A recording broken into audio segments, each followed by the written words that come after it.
forward. So welcome to AFQY. As we're coming in, I'm watching the number of participants loading up from 32 onwards. It's great to have you all here. I have you on mute for the short term, and we will be not far away from getting into proceedings and getting on with it. So thank you very much for being here, and all my Otago brethren, Kyle, Greg, the Aucklander living in Dunedin. I'm the Dunediner living in Auckland, Nick McKechnie. Don't scream, but this is all that I have left in the fridge. I have not replenished. Very important reason for that though, which is my wife finally has her surgery booked for next Thursday. So we're going to major surgery a week from now. Hence, we're not risking accidental capture. So we're cracking into it. We've now got 44 people in here. It's 5:02. And what we're doing is we're going to go to breakout rooms. I've seen you want to do first lot of breakout rooms right now so that you can start meeting the people. Remember, there's no selling of AFQY, but you can share your experiences, get to know each other. Try not to ask what you do straight away. We will be doing introductions later on, so just relax and enjoy it. So let's go to breakout rooms. We've got 45. So if I said that'll do, let's go for it. So come back as soon as I ask you to come back, please, to make it the same for everybody. And we will enjoy breakout rooms for now, and we'll be back in a moment. Cheers.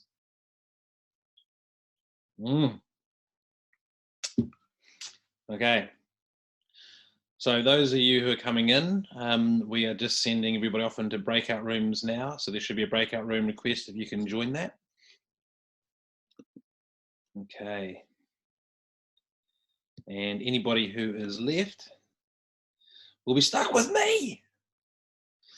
So let me unmute everybody, because if you are still in here, then this is your effective breakout room. Oops. Going to remove. I've still got my cannabis background. There we go. Well, we've got the cannabinoids, Craig and Lauren Ordina, who potentially the first official couple of AFQY ever. Definitely first but couple. It's up for debate. So we've also got Claudia Pereira, so the Brazilian Kiwi, Adrian Miller. Haven't met you yet. That's a great looking background. Is that a screen, or is that a real library you're sitting in? It is actually a real library in my house. We have we are big book fans in our house, and so we have a whole wall in our lounge that's bookcase. And I don't have it as I've got a tiddly little room that I'm working in, so I thought I might borrow the lounge as background. Well, there's some of our bookshelf. And it's got a whole mix of rugby books and digital books and fiction books. Oh, look, there's Benita, Lisa, so I'm going to go unmute you all. So you're welcome to AFQY, those who are popping in. You're in the main room. There are about 50 other people already in the first breakout room, so you go into rooms of 4 people roughly, depending on how well I count. But the idea is that you randomly get put into rooms and you get to meet someone who has come, or you get to meet 3 or 4 other people. It's nice and comfortable. So the idea is for about 5 minutes, you get to say hello, exchange names and say good day and find out what everyone's been doing in lockdown. And then I bring you back. Nikita, how you going, mate? Adam Mercer. So there we go. Amazing. Coming in, Gary Johnson, Benjamin. So as I was saying, welcome to A Few Quiet Yarns. You're in the right place. You're in the main room at the moment. There's about 50 others that are already in the first breakout room, and I'm just going to leave them in there for a little while longer, and then bring you all back and hear you. So I've got you off mute. You can unmute yourself, and I'll just go back to the gallery view, and then we can see. Oh, we've got 2 pages. So we've got Emma Blackburn, Adam Mercer, Nikita Derriglid, Abigail Angst, Benjamin Reef. So Ricky, we want you to put your camera on, brother. So I'm going to ask to start video. Gary Johnston, I know who you are, but you have to start your video. There we go. Look at those smiling faces. Afton, I know who you are, and you may not be able to start a video. I'll show the camera. So hands up if you're in the South Island. Oh, we've got Emma Blackburn. I've just unmuted you. Where are you, Emma? Oops, hang on. The unmute's taking a moment to take effect. Yeah, Oh, there we go. I'm in. I live near Blenheim, just at the top of the South Island. Blenheim. Wow. Yeah. Right beside you on my screen is Lisa Ringleaf, and I don't know what you're doing, but you're pulling something. It could be noodles out of the, I the tower cable. There we go. So we've got the AFQY app team tonight. Hang on, let me type that into the schedule. Yeah, AFQY app team. So we'll do that after. We'll do that before. We'll do that just before. So there is a team of app developers from AUT. AUT for their third year do external projects, and I went and saw this last year and did a video which you might have seen. Had young Stuart Blomfield, who's the CIO of WDHB, speaking about it, and a few others, and all of the student projects. So I put an AFQY app in there because I've had so many offers from all these amazing sponsors and companies in the industry who all would like to help me make the AFQY app. And it was just too hard to choose one. So I thought, if I go with the students, then everybody can get involved and nobody can get upset. So we'll hear from them later. There's Marcel. Still waiting on those who've got their cameras off to turn them on. It's part of being social. Jatinder. Kaiseho. We've got Jake. Who's that? Jake. Start video. And if you've got the kids in the background, more than welcome that they can come to the foreground. But if they are making a ruckus, then please you use your mute so we don't have to mute everybody. And let me just check a mute all. So let's go around. Dave Simmons, how you going? G'day, Ryan. How you doing, mate? Good to be back in an AFQY session with you. Cool. Thank you very much. And Thomas Mathers, how are you? So you have to get off mute to be able to speak. Mark Ellis, how are you? Yeah, good. Thanks, Ryan. How you doing? Not too bad. Fantastic Adrian? to be a part of this. Thanks for that. Hey, and great beard, by the way. Do you like Sorry, that? Yeah. You don't have to shush them. They can speak. I know Kathy just walked in the door. Hey, everybody. How you doing? Thanks for letting me be a part of this, Ryan. Oh, thanks for being a part of it. So Adrian Miller in the library, how are you? I'm good, thank you, Ryan. Good. And Claudia Pereira, how are you? I'm awesome, thank you. And it's Portuguese that you speak in Brazil. Yeah, Spanish. that's correct. Yeah, in South America, only Brazil speak Portuguese, the rest speak Spanish. So how do you say hello in your language? Oi. Oi! It's like Australia. Oi! Like, oi! Exactly. Okay, so Craig Easy. Metzbauer, who looks like the cannabis overlord, but it's actually medicinal cannabis. Oh, look, I keep getting lost. I keep getting lost. Hallucinating. Lost in the weeds, mate. How are you? I'm good. I'm excited. Glad to be here. It's been a good week. Lots of webinars this week. Oh, yeah. Cannabis and psychedelics, I tell you. Oh, well, NIT. while we're here, I must announce I'm doing a LinkedIn Live interview of Paul Manning from Helios, who has been doing a lot of announcements around the signing off of medicinal cannabis. So let's carry on, though. Let's get to, it says Craig McCowan, but that's got to be Daniela. It's Daniela, yes. Yes. And you sound like you say hello in another language, too. Ah, yeah. Tudo bem? Tudo bem? Tudo bem? What language is that? That's Portuguese. Oh, wow. Okay, so that's the Portuguese. There you go. So Claudia and Daniela were the two that I connected, knowing that you were both South American related. Yeah, we are Brazilians. Yep. Cool. So we've got Benita, who's part of the AFQY app team. How about yourself? Hi, I'm good. Thank you. That's good. How's that terrible client? How do you deal with that guy? He must be a pain in your... So basically I have to like tell myself he's my client, so I need to be patient. I'm joking. I have to tell myself he's okay. So that is perfect. And Rebecca Bottomley, who's in Melbourne. How are you? Yes, Hello. It's a little bit earlier here, but yeah, great to be able to join. That is definitely an Australian accent. So, another rule for you Aussies, no sandpaper, please. Okay.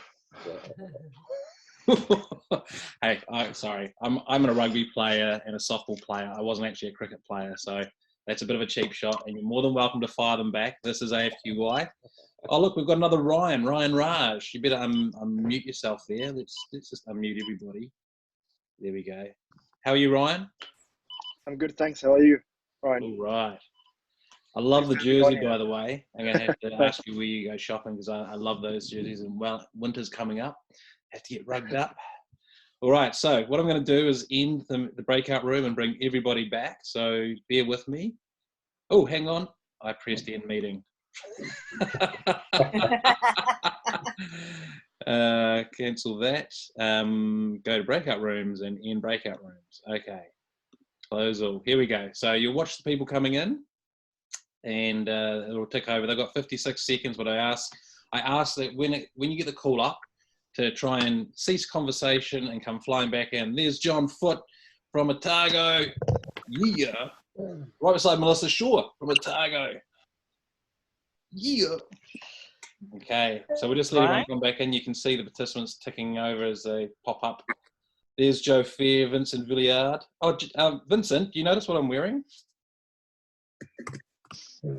Or what I'm not wearing? It didn't arrive? No. Did you send me your address? I don't know. I don't know. I certainly would have worn the French rugby jersey had you sent it, but we'll have to leave that for another day. So welcome back from out of the breakout rooms. We've had about 20-30 people join us since you were in your breakout room, so we're going to have a good number. And feel free, you know, we're sort of keeping a bit quiet while we do that because otherwise we all spoke at once, be a bit crazy. But we will get to that sort of stage where we're doing the intros. It's good to see Mike Butler there from Consigna Cloud. Ciao. Come stai? Mike. Hi. Come on, where's the mic? So Mike is part of Consigna and a previous sponsor of AFQY Wellington. Consigna means, I think, do it in Italian, and I used to speak Italian quite well, at least conversationally, but now it's just a swear word, so we won't mention that. Okay, so I think we've got all that are coming back from rooms. We've got 74, so we did have a few more, probably double that, but apparently it is bar is open night, so no wonder a few people have ducked off to the bar.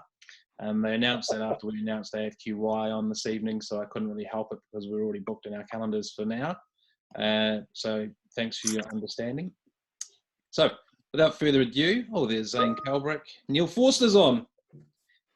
Squash hasn't hit you yet. Oh. You're on mute. Hang on. So Neil Forster, you're not at squash. Give me about 30 minutes and then I'm on my way. Nice. All right. Well, let's get you into a breakout room. We're going to go there now. We've got 74. Let's go recreate. And we'll go.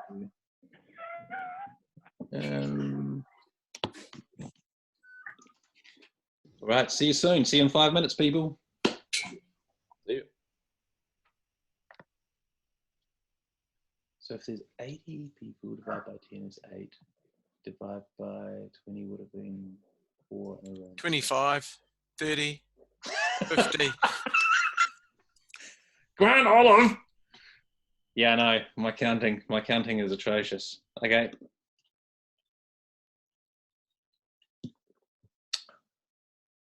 So it's 5:15 and it's just Andrew Steele and me. Nope, just me. All right, I'm going to get the poll sorted out. So add a question.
hear somebody. Can you hear me?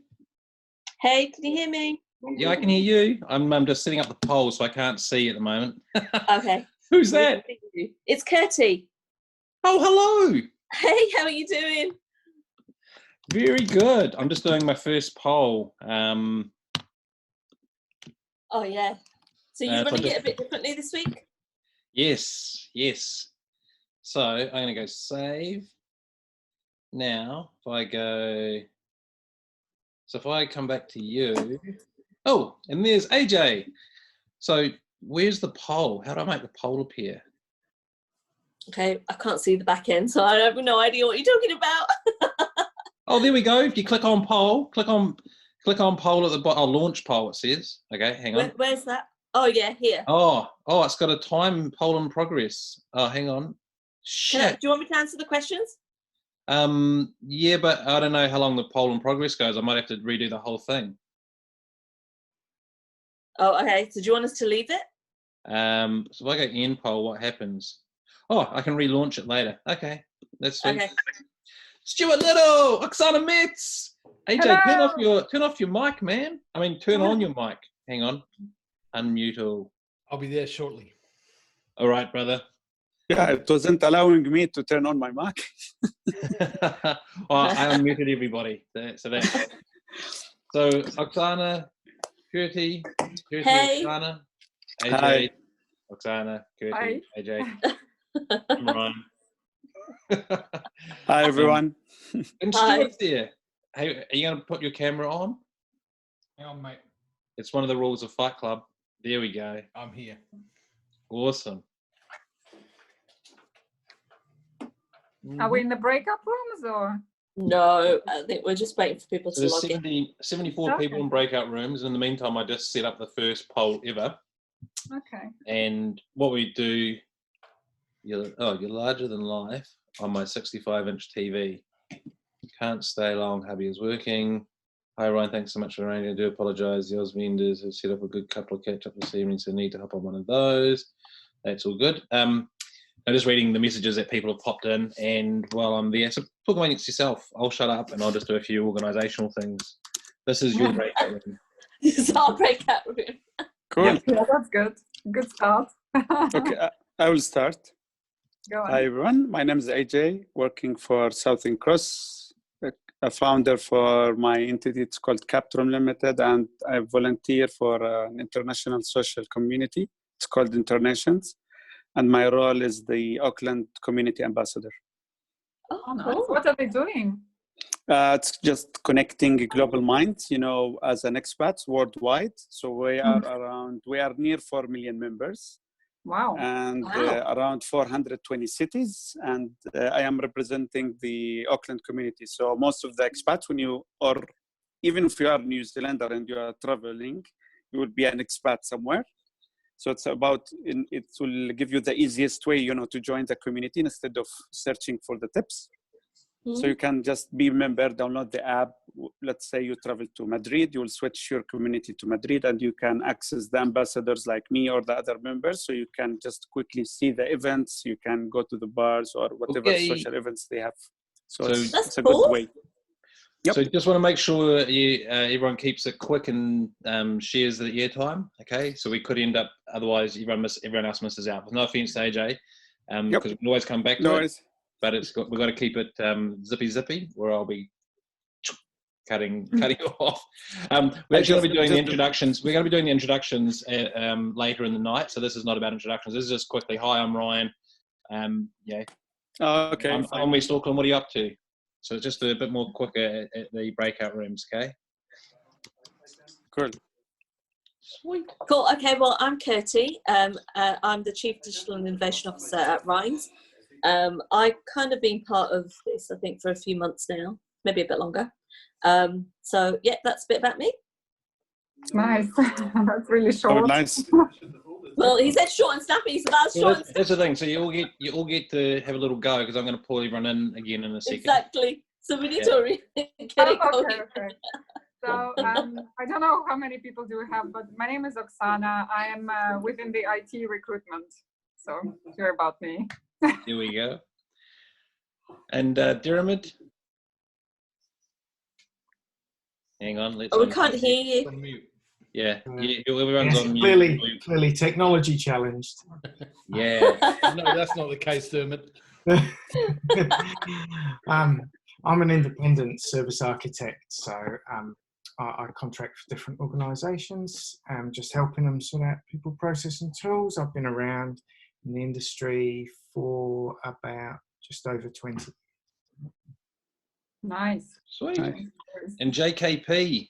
Hi. Another person with a TLA. I've got to tell that story later on. Well, my name's so stupidly long. I just have to be called JKP. Nobody else can get the real long name. Yeah, Fair enough. well. Fair enough. So Hey, be it. are you in a real library or is that an image? I'm in my office at home. It's not an image. If it was an image, it'd be tidier. Okay. I don't know. There's another lady who I thought had an image of a library behind her as well, but she's in her home. So look, Well, I prefer to be. I prefer to have the Golden Gate Bridge behind me, but I haven't managed to achieve a nice background without pixelation yet. Yeah, I don't have the computing power on my little baby Mac to achieve that either.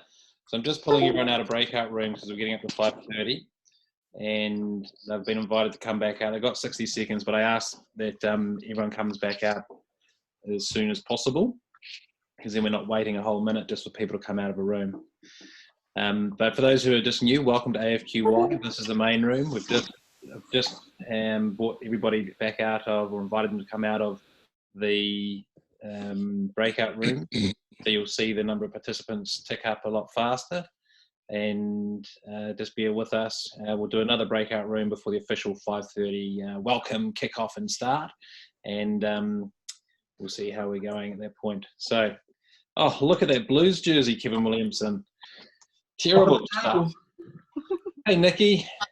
Hi, how you doing? Very good. Very good. So there's Craig Little. How are you, mate? Karu Hatley. Yeah, everyone's pouring in. So we're now up to how many pages? Time flies, eh? We won't go that way. To the right, to the right.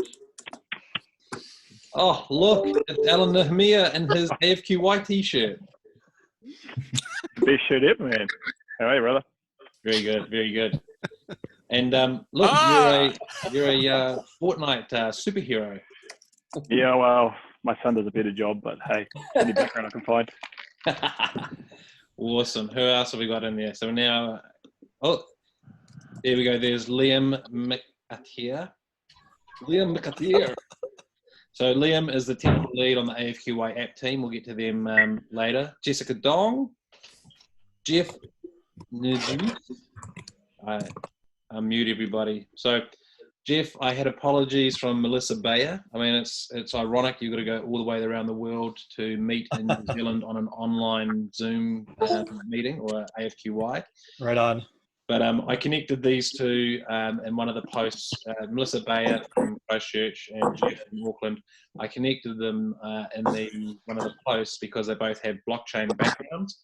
Little did I know they went to either the same university in Canada or competing universities like say the Canterbury Derby.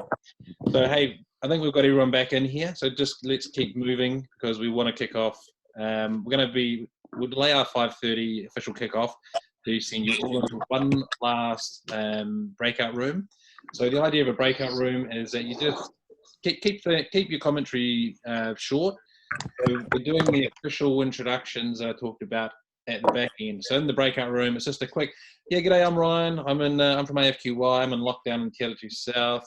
Been working through it because I'm working on a laptop. Yep. And then let the next person. So you can then just keep adding layers to the discussion and story rather than one person taking the whole 5 minutes of time. So there we go. Now, I see Sandra Gunn's just popping in. That's good. Sandra wasn't able to make it, but she's turned up. Scott Freeman.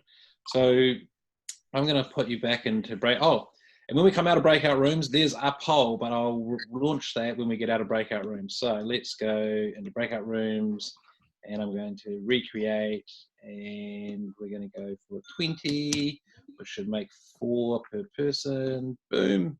See you in 5 minutes. Oops, open all rooms. See you soon, people. Cheers. Bye. Cheers. Yeah. Bye. You. Bye.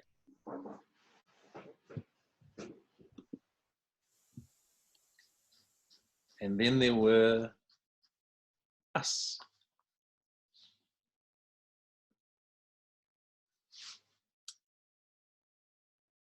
And boom. Okay. So that's all good. Forget about that one.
Let's go check out a breakout room because otherwise this is boring for the 5 minutes. Yeah.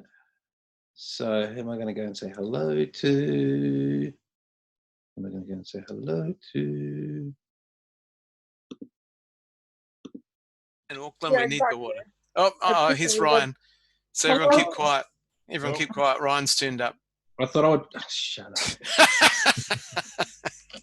I just want to pop in here quickly because Sean's in here and just wanted to say g'day and mention that you're sort of up next, but you'll obviously hear that and I'll bring you up on camera. But I just want to pop in and say g'day and let you know that. We were talking about the lockdown and where we were and all that sort of stuff. It was quite interesting.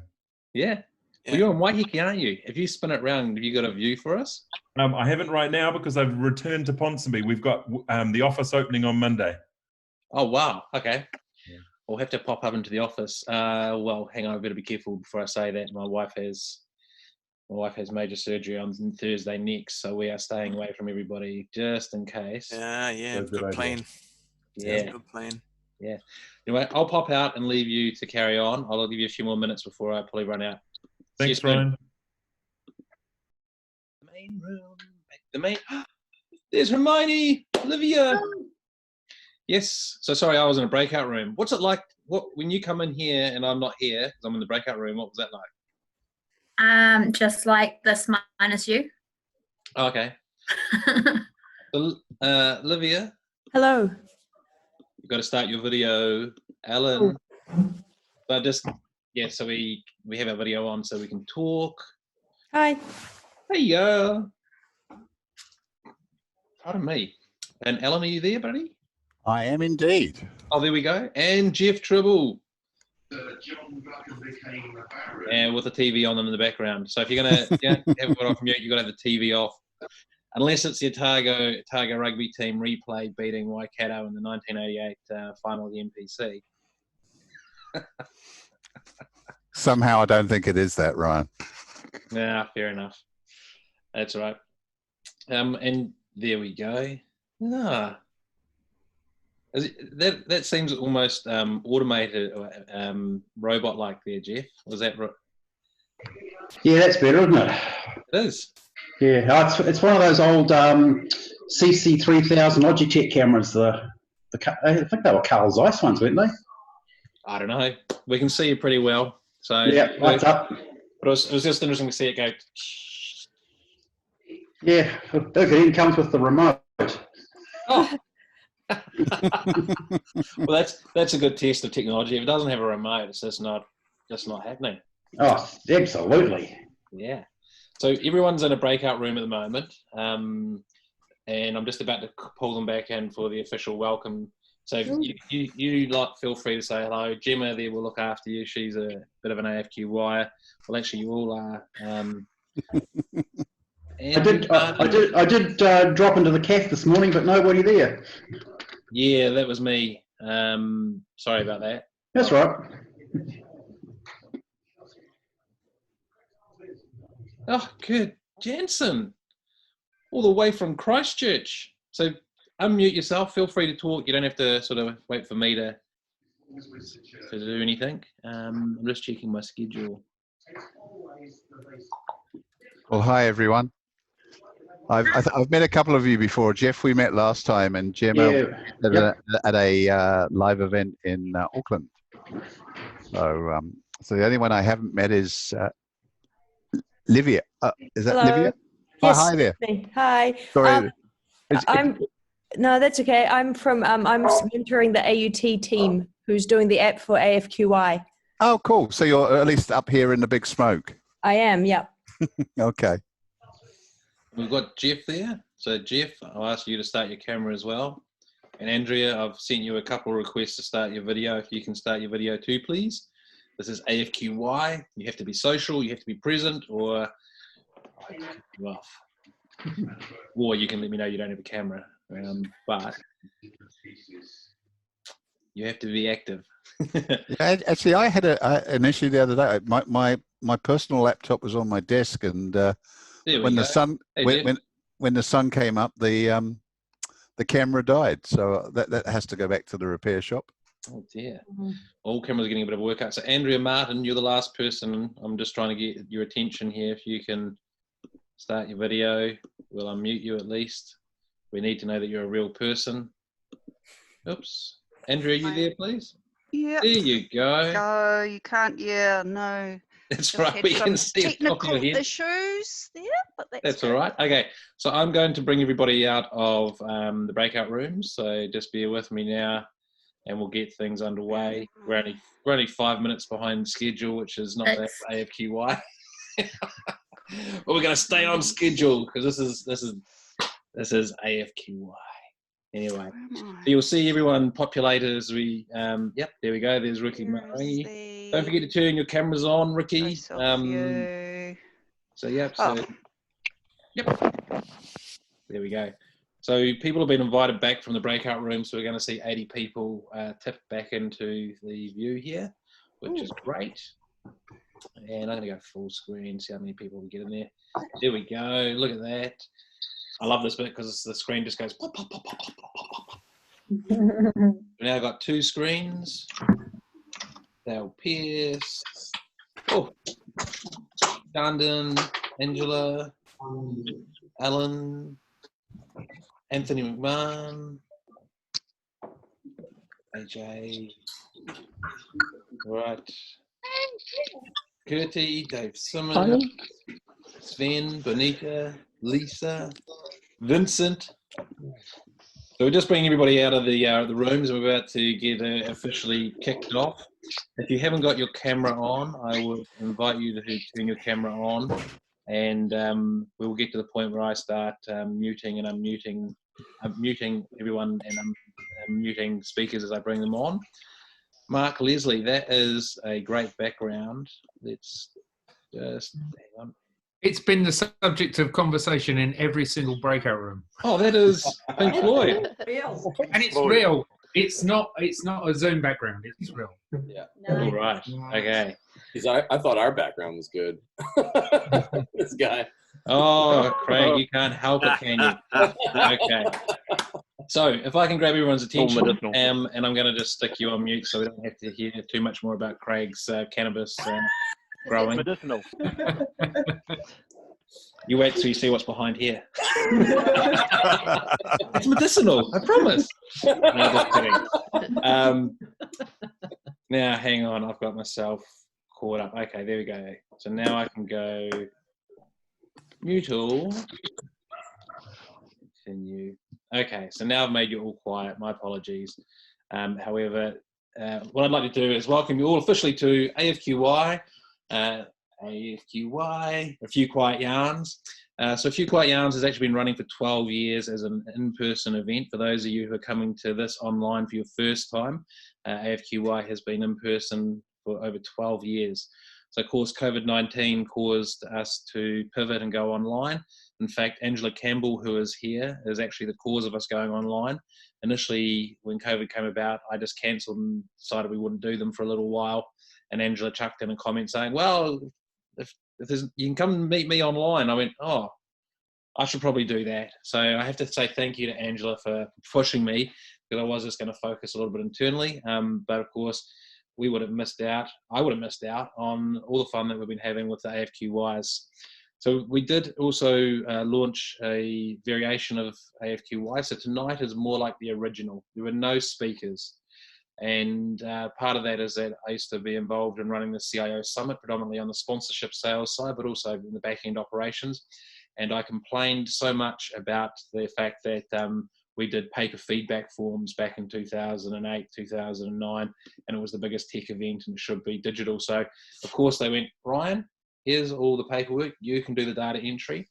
And while I was reading that, the number one reason why they attended was for peer-to-peer networking. And I was scratching my head thinking, don't you come to hear the wonderful speakers share this amazing education of how you can apply the technology and whatnot? And I went around and spoke to a whole bunch of them, and they said, it's great to hear them, but then we need to talk to our mates to work out how to apply it. So the likes of you that are in here, Anthony McMahon, who else have I seen in here? There's a few people that I'm thinking I haven't seen, but essentially the ability to have that peer-to-peer networking, and at that time, CIO Summit didn't have it. There were very short breaks and lunch times, but of course, if you're a CIO and you've been out for 2 days at the event, you'd have to answer emails, calls, etc. So AFQY was set up for peer-to-peer networking and the exchange of experience, so that you know, literally where it grew from was they wanted to speak and share ideas. It fast became a community-wide or public event, which meant everybody came, and we installed the no selling rule. So it goes back to a famous moment when Owen McCall, who was the CIO of Warehouse at the time, and we had 83 attendees at the third AFQY, and Igor Portugal, who's now a life member, was using his iPad and going around going, oh yeah, you can buy this, you can buy this, you can buy this. And Owen McCall said to me, I didn't come here for that. Can you stop that? So when I asked Igor if he didn't mind putting it away, he was a little bit upset and said, why do I come? Why do I spend my night away from my family if I'm not going to sell? I said, well, this is to share experiences, etc. So essentially that's where the red card concept was born. So if you're caught selling, you now get red carded. We invented it off the back of that, or I invented it off the back of that. And as a result, Igor didn't come for 2 years. Not that he was red carded, but he has since come back and is a life member and fully subscribes to the no selling concept, because what it's about is that you can actually meet the person and have a genuine conversation without the fear or concern of is there something else behind it. Because typically when we go to work networking event versus going to the rugby club or the football club or whatever, we're there to do work. And if you're in sales, you're there to do sales. So what it does is enables you to connect as a person, as a human first, and learn the cut of their jib. If you're Chinese or happen to know about Guangxi, then it's a variational form of that, or getting the cut of their jib. So that's what AFQY has been about. It's been, I guess, reasonably successful, with an average 120 to 150 people turning up to the in-person events every month for 12 years. And we've actually maxed out the room at 200, but it was just too many people. So here we are, the ability to connect and share. So when you've been in the breakout rooms, that's been the online version of you walking into the bar and grabbing a drink and turning around and, as I say, start a conversation with anyone. Tonight we're going to change our format just a little bit, again because of COVID-19. So the 3 rules are no selling, and that means no product, no price. I've got 6 steak knives for you at $5.95. No, but we can certainly talk about eating steak and how you like to carve it up. We just can't sell the knives. The next one is don't flick your cards out. So of course there won't be that tonight because it's digital. And the last one is don't ask what someone does until the 3rd question. Now that's quite a personal story because at one of the very early AFQYs, I think maybe the 1st or 2nd, my wife was there, and she uses her last name, not my last name. I want us to go Ashton and Stewart because it sounds cool to me, but she said no, it's either Ashton or Stewart. So anyway, she was talking to someone. I said, "Who are you, by the way?" And she said, "Oh, I'm Nikki Stewart." And he said, "What are you doing?" She said, "I'm PA to head of HSBC." He goes, "Oh, you're a PA. I don't need to speak to you." And she's like, "Oh, yeah, no problem. I look, having a lovely night. What's your name, by the way?" And he told her. And he happened to work for a major server manufacturer. And Nikki was actually managing the server migration for HSBC Bank. You can imagine that that is not a small project. And that company got scratched off the list. So sorry, you guys. And she wouldn't tell me why, but she didn't attend for 6 years because she knew that I'd ripped this guy a new one. But he's actually a mate. I went to his 40th birthday party, bought him a lovely jersey and put big 40 on the back and his name on the front because we're good mates. So when I found out, we happened to share the moment, and I told him that he's like, "Is that how we lost that sale?" And there you go. So AFQY is designed to socially engineer some good behaviours and to help correct some of the other ones that maybe have become not so good. But I'll be fair and say that as a salesperson, that is generally a result of the environment, not the person. So I've worked in sales most of my life, and I was a failing salesperson in the first 3 to 6 months, my first sales career job, and I was getting the conversations about you might be getting moved on, you might be getting fired. And I was struggling with the whole concept, and I had a manager that was teaching me all these dirty tricks, and I was putting them into play because I stood right beside me while I was on the phone to the person doing it. Didn't feel comfortable, and this is, where the stereotype of sales, I guess, it comes from. So the next thing you know, a $30,000 order walks in the door. "Ryan, we've decided Computer World is the publication. We've got a campaign, and I'm new, so I really want this to go off. I want the phones to ring hot. I want sales to be so busy, and I want sales to absolutely love us and think I'm the best thing since sliced bread."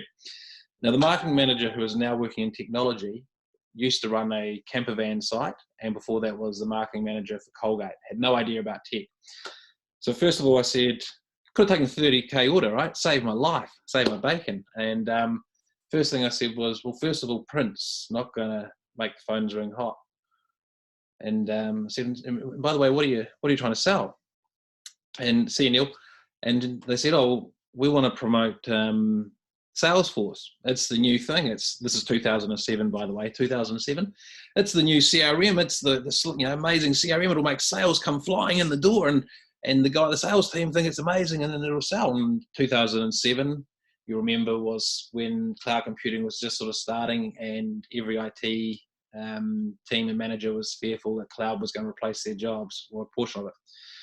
So I said, yeah, look, Salesforce is probably not the right thing to promote to Computer World. No offense to anyone, but the term server hugger would be familiar back then. And there was such a case. So paraphrasing, what I did was I put 5K into CIO so that it told the CIOs that this situation was coming. The other 25K I gave away to our competitors, to MBR and the Herald, promoting Salesforce CRM. It had a mix of print for awareness, online, blah, blah, blah.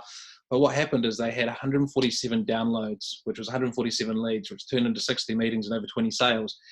And the marketing manager came back to me and said, oh my goodness, this has worked so well. I am looking really good, and the team's looking really good, and the return's awesome. Here's another $60,000. And I said, this time you've got to use some of it yourself. And I said, no, if it's the same thing, we'll do the same, just upscale. We need new content, etc. And so, well, how do I help you? How do you get anything out of this? And I said, well, you just share with your partners, colleagues, and your referrals. So to cut the story right to the chase, I went from 6 months of struggling, bringing in 10K a month, when I meant to be bringing over 30K a month, to the next month where I brought in $250,000. And what I learned was, rather than selling, if I help people buy, then they would refer me on. And I have since gone through a career of sales, selling to CIOs across 4 different roles. In fact, some of them used to call me and say, "Oh, you're a new company. You know what we do. Come and speak to us if you've got anything of value for us. Otherwise, don't worry."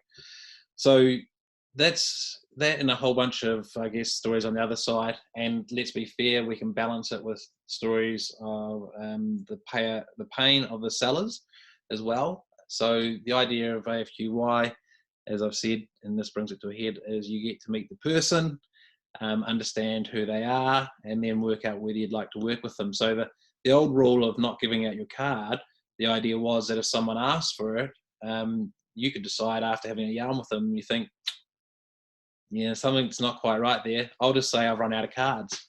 Or if I need to, I'll say, I've got to go to the toilet, sorry, excuse me, or I've got to go to the bar. But you can just politely walk away from the conversation, and therefore, and the joke was, if you're getting told people are going to go to the toilet or they run out of their cards all the time, then obviously that's a bit of a sign for you to change something, because something's not right or working. So there you go. There's the history of AFQY, the reason for no selling, and I guess why it's brought us here this far.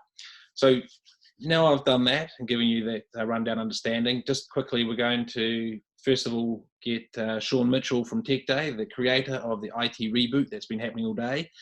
We are the final event, I guess, if you will, the networking event. Welcome him up. And then we'll go through and meet our sponsors, and then we will get to the point where you have your 30 seconds to introduce yourself. So let's start with Sean. I'm going to go and find Sean and bring him up on stage, if you will. So just getting through this way. Sean Mitchell, unmute and spotlight. So Sean's here. Let me just introduce Sean. So I actually used to work with Sean. We worked together back in the day on Computer World and CIO in the enterprise team.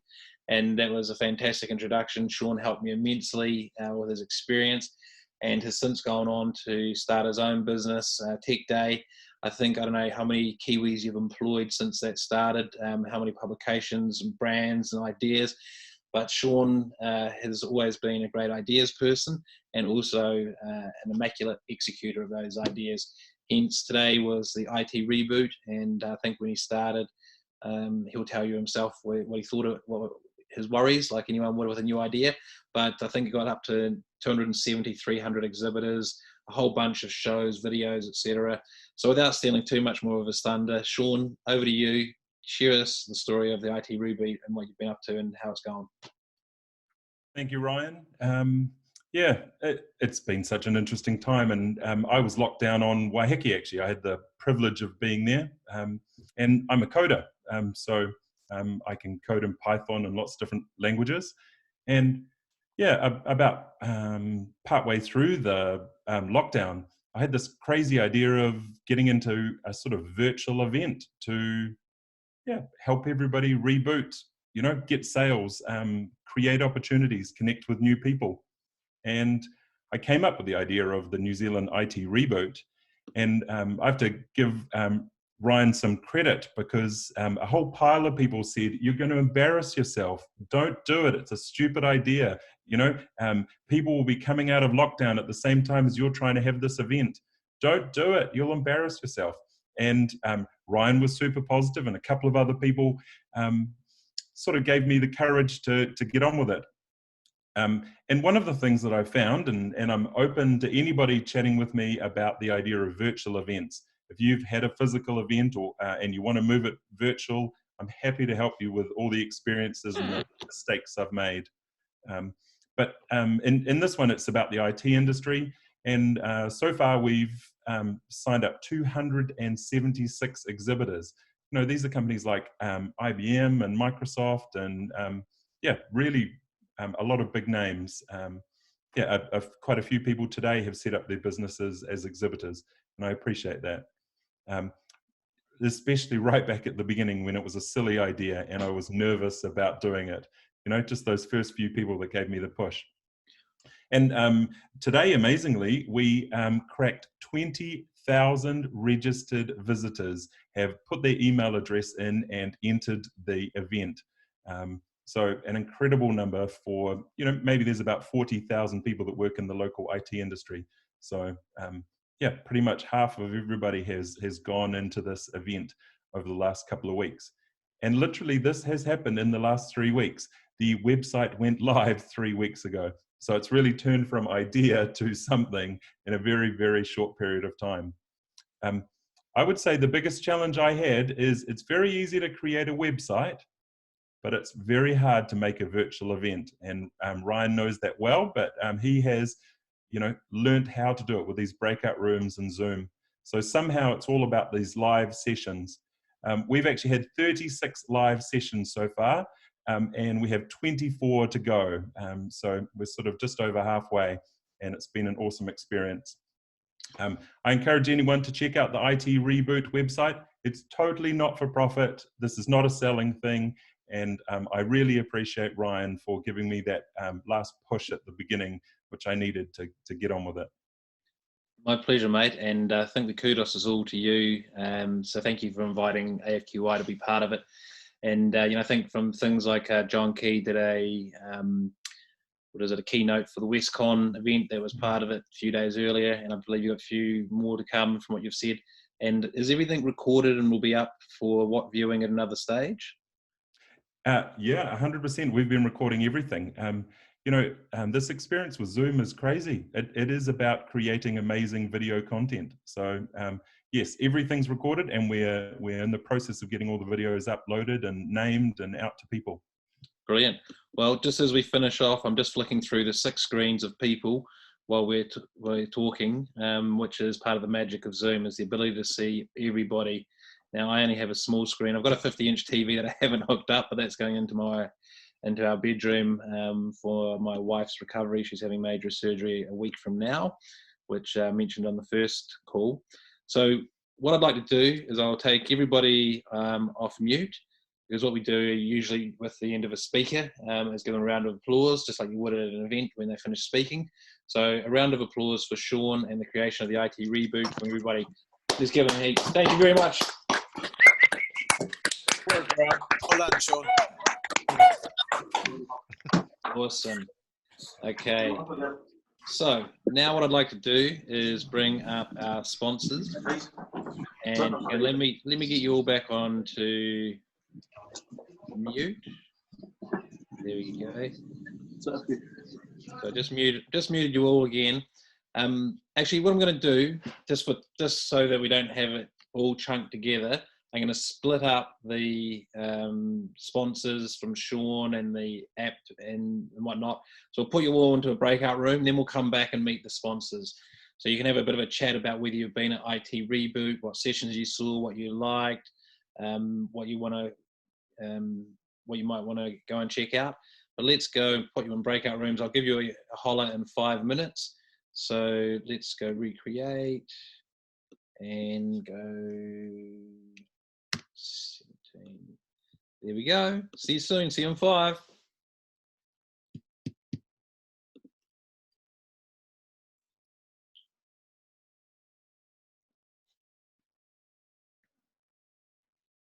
I love watching this. Bye. Bye, everybody.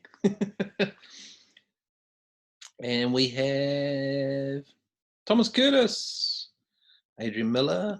Thomas, I'll get you to put your oh, nope. Bye, everybody. Nope. Hang on. Gone. Oh, I haven't gone. Sorry. I'm busy. That's all right. You can go. You can stay. There we go.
So let's just go and check out a breakout room. Oops, hang on. Louise Woods, you're back. I was just about to go into a breakout room because otherwise this is recorded as a piece of soundless, I don't know, time. Just waiting for Louise. Hey, Louise. Hi. Hey, you got your camera there? I do, but you know what? I've jumped onto the wrong call. I'm supposed to be jumping on a cyber arc call now. I know. I saw your note that you were doing that. That's all right. Kaki te ano. See you soon. Bye. Bye. Let's go to a breakout room. That one. Nat, I've always said west is best, and I'm further west than you. I'm in Massey, so. Nice. Nice. So you're west as well, then. Nice. There's a very west slant to this call. We know that. Go on, Joe. Look at that T-shirt. I'm doing better than the last call where Claudia was with joined me and she was St Heliers. I think we had 3 St Heliers and a stone field. Edwina. Let's go unmute. I'm on mute.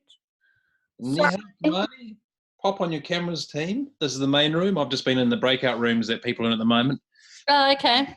But yeah, so we had the first the welcome from myself, then a little sharing from Sean, who created the IT Reboot, which we're part of or joined in. Yep.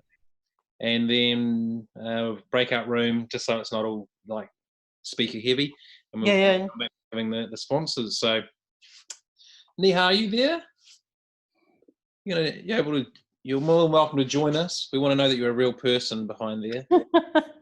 Sorry, I logged on before, and just as I went in, Zoom brought up a message to say I'm updating. And it crashed me out, and then I ended up on the phone. And so, yeah. God. Yeah. Hi. I wasn't. Hello. Oh, yeah. These things do happen. Kind of got something messed up, and then I returned to the main session. So that's all right. Well, here we are. I'm about to pull everyone out of that in a second. So we'll be all here together. But yeah, so this is for both of you. This is your first AFQY. Yeah, it is. Yeah. Cool. Oh, Vincent. Oh, look. Oh, and it doesn't. Look at the bumps. Look at that beautiful face. Yeah, you tell. Who's this? Is your Vincent? Yes, that's Nico. Huh? That's Nico. Nico. Marcel, you got a bail, mate? See you, man. Take care. I was waiting for the drums. Oh, I'm getting better. I'm getting smoother, less forced. Coming together. All right. See you. See you. Well, I'm going to pull everyone out of breakout rooms now and get everyone back, and then we crack on. Oh, I can do that. That's a good idea.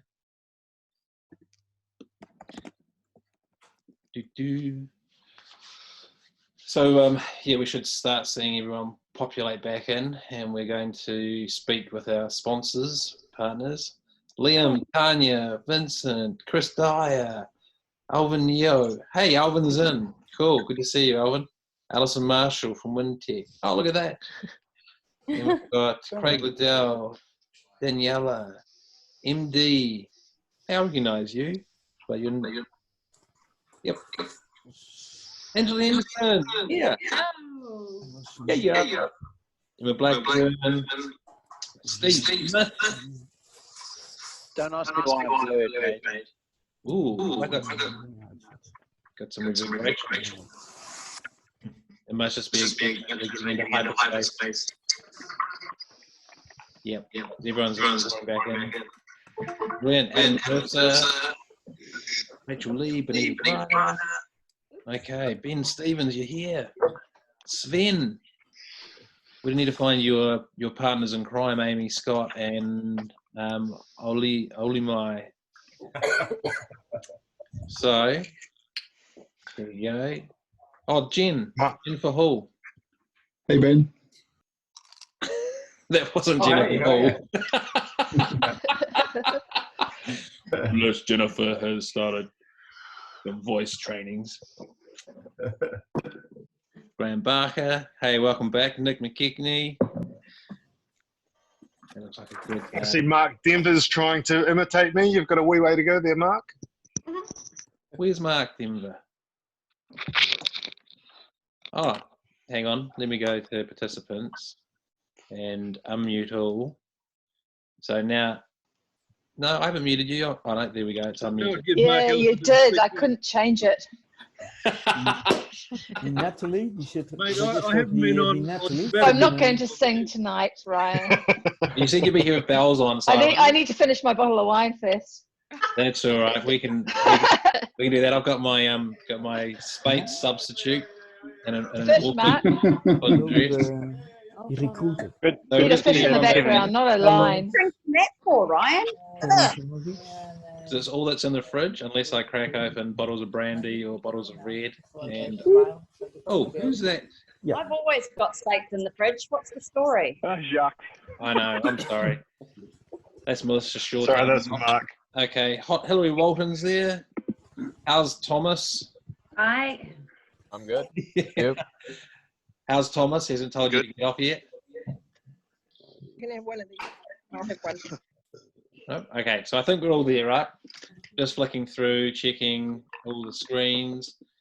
So what we're going to do now is get our sponsors up. So I'm going to mute you all again and bring all our sponsors up and introduce them and share the story. So let's go mute all, continue, and we'll start with Kevin Williamson. We'll go unmute. I'm also going to get Andrew Steele and unmute, and Joe Fair and unmute. So as you speak, you will become in there, and I'll spotlight you in succession as we go through. But what I wanted to do was introduce our sponsors, and we're also partners. So some of you may have seen me launch my first Pink Shirt Day video about 3 years ago about stopping bullying, and a lot of people were shocked that Ryan the Lion had suffered through bullying. And you know, whether it's bullying, sexism, racism, or whatever it is, a lot of us have had to experience something that we probably would have chosen not to if we were given the choice. And therefore, whether we have dealt with it, it has affected us or whatnot, we bring that to work. And if I paraphrase, when I first went to work at 19 after dropping out after first year uni, not knowing what I really wanted to do, and funny enough, I was doing psychology first year and art. So I went and started as an art director. But I come home one day and I said to my dad, "Oh man, my boss was a bit of a prick today." And he said, "Well, look, son, it doesn't matter where you go, but you'll be faced with a dragon. So it's better the dragon you know than the dragon you don't. And the only advice I can give you is go to work, keep your nose clean, keep your mouth shut, tell nobody nothing about your private life, because someone might use that against you. You don't know who or how, because they won't tell you. It'll just be used against you." And I was pretty disappointed. I went, "What? I'm going to spend 8 hours with these people every day, most of my waking life, apparently, statistically, yet I'm not meant to become friends with them, not meant to share my life with them, not meant to engage with them in a real, authentic way. This is pretty shit." And he said, "Well, you can do what you want, but that's my advice." So I did what I wanted, and suitably got myself in trouble down the track. And, you know, by comparison, my father stayed in the same company, went through all these roles for 47 years. I changed because I wasn't happy, and I'm pre-millennial by a couple of years, but I would be one of the earliest people that have moved and changed jobs. So the part of my journey, my personal journey, is one of the kids I coach at rugby tried to commit suicide as a result of cyberbullying.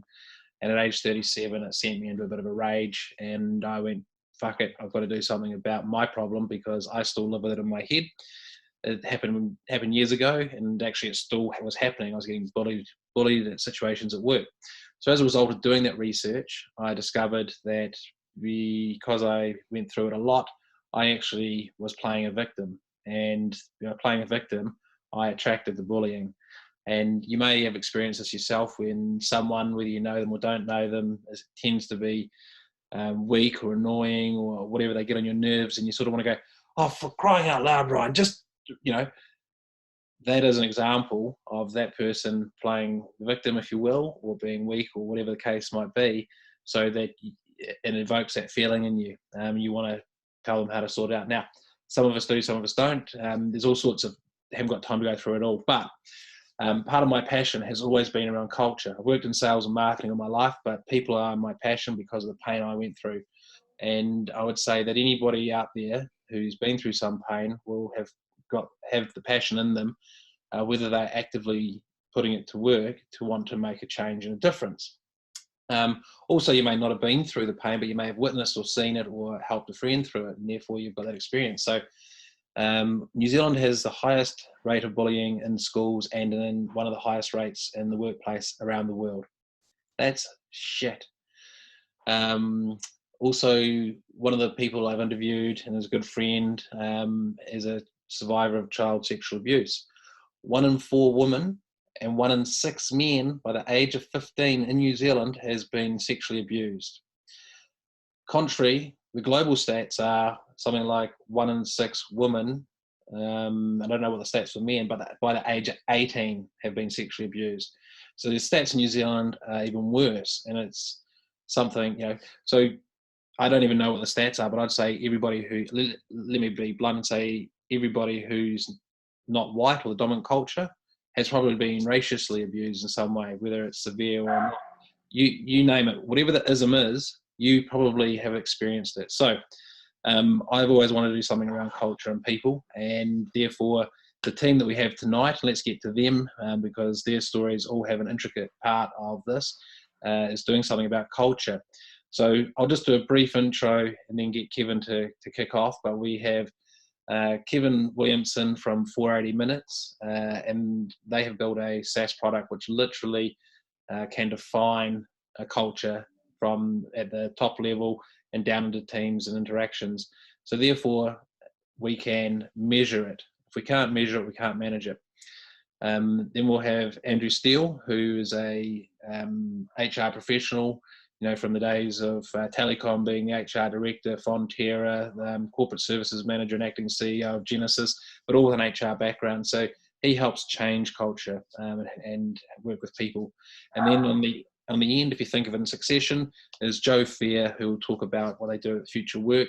And they have 2 products that are very similar. One is internal, one is external, but essentially it enables autonomous self-selection of projects, whether you're a freelancer freelancer working on a project on the outside, or in an internal organisation where projects can be shared and staff members could get on there. Like for me, I'm in sales. If I was in sales in a big company, I could self-select a people and culture project, so that I could then go and upskill and personally develop in the area that I want to. So without further ado, I've given you a pretty good rundown. I'd like to invite Kevin Williamson to jump in there and share with us the story of 480 Minutes. So Kevin, over you. Awesome. Thanks, Ryan. As you can see, Kevin Williamson, I'm a Blues supporter. Always causes a bit of controversy when you wear this, but just so everyone knows, they were top of the table before the lockdown. Went to the last game. It was fantastic. But look, 480 Minutes, it's been in the basement for a long time, finding time to come out with a bit of help with Ryan. So it was born out of working in large organisations and seeing how large organisations grow, and really the disconnect of engagement and culture within organisations as they got bigger. The disconnect between the top people not understanding what's going on in teams across the organisation. So we came up with this idea of how do you make 480 minutes or 8 hours of every single day as rewarding as possible. At the moment, everything's driven by surveys, and my own organisation, we I have to really put my guys into answering the surveys, and I don't always think they're anonymous. So we came up with an idea of building a tool that reads the existing communications within an organisation. Your email, Teams, Slack, and really gives the ability for the organisation and HR to read and measure culture as it's happening. Simply put, if you can't measure it, how can you act on it and change it? So, yeah, how do you make high-performing teams? That's kind of the goal with this. So, hopefully, we can help Ryan look at some organisations and see how we can change their culture. Brilliant. Thank you very much for that rundown. And let me share with everyone, I've had a demo and SaaS software, and as Kevin mentioned, it ingests and analyzes the sentiment of language across emails, etc. So the test data set is the Exxon Mobil. I think there's 5 million emails that have been ingested, and a demo is well worth it. While we're not selling, I will announce that we are looking for the first beta client, a real client, which is part of what drove them to, or drove us all together to work together. So if anyone out there is thinking they could be a potential beta client, then feel free to get in touch with Kevin. But next we'll bring up Andrew Steele. So this is Andrew Steele. Once we get to Andrew Steele, there we go. So most people know Andrew Steele as Steely. He's also from Dunedin, and what few may or may not know is that our fathers actually worked together, and this was at the Otago Daily Times, and has some close family ties. His sister babysat me. I joke that he did, but he never did. It's actually his sister, and I babysat her children. So it's quite the family affair. But Andrew, as I mentioned, has a great illustrious career, growing through strength of strength in HR and consulting, and has his business now, Rethink HR. So we're working together to come up with a program that can help change cultures. So I'll add a little bit more on the tail end of this, but first I'll hand over to Andrew to introduce himself and share a little bit about shifting people, changing cultures. Oh, thanks, Ryan. Look, I mean, I think it's really timely that culture change is topic of conversation. I noticed today the CAA came out with their report and review, bullying, bad leadership, right from the board down. If you think about what's happening with COVID and some of the new ways of working, if you haven't got a strong culture, how are you going to maintain that performance, that delivery? So, all this stuff, it's been talked about for a long time, but I think the time in today's world is absolutely right. And I've been fortunate to lead a couple of culture programs. Often are the ones that get kicked off, and especially in mergers and acquisitions, for example. I was involved in one there. It got ditched because it was going to cost too much or take too much time. But in this example, the reason why that merger failed and was, the report afterwards, as they always do, came up with the failure in culture. So I guess to me, it's really critical to how we work, not only now, but in the future. And, there's technologies like the 480 crew have developed, which is pretty cool and really impactful. And then you add on the other end about how people want to work and the culture you create, which Joe and Vincent can talk about. So we're kind of in the middle, thinking about what is a culture, what does it mean, how do you adapt to it, and some really good simple frameworks out there which aren't complicated and any size organisation can do. And from my experience, I've done it in a couple of places and it's been successful and it's had longevity. One of the projects was 8 years ago, so some of the behaviours and some of the values and some of the things that were created, the leadership models that were created at that time still exist, tweaked slightly, but still exists. So you can do it well if you think about it. So yeah, big impact, I think, and positive impact. And at the time is right now, I think, for people to think about it. Yes, agreed. Thank you very much, Steely. And now more than ever, because the great reset, if you will, if we're actually going to have some sort of reset, or if we're just going to go back to the old ways.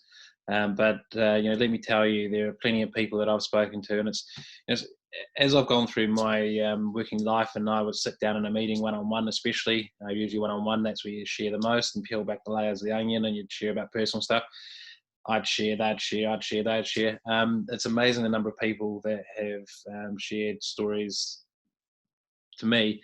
And before that happened, I sat there thinking, I'm some sort of nut bar. In fact, I've worked with 4 counsellors. One that I've been working with the last 6 months is probably the longest, but the first one was with EAP as part of an exit package related to a bullying situation.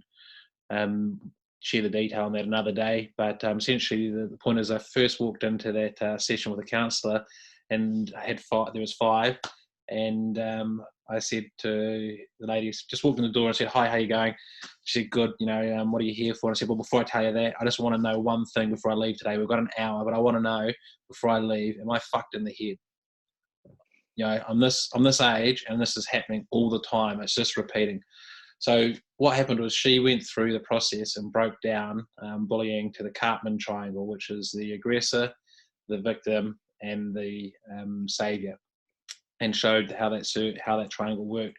So for me, it was like going to the car with the mechanic and going, hey, mate, there's a bit of a noise every time I go around the corner. And they go, oh, yeah, well, that's your CV joint. It's got a big bit missing. So when we replace that, that'll fix it.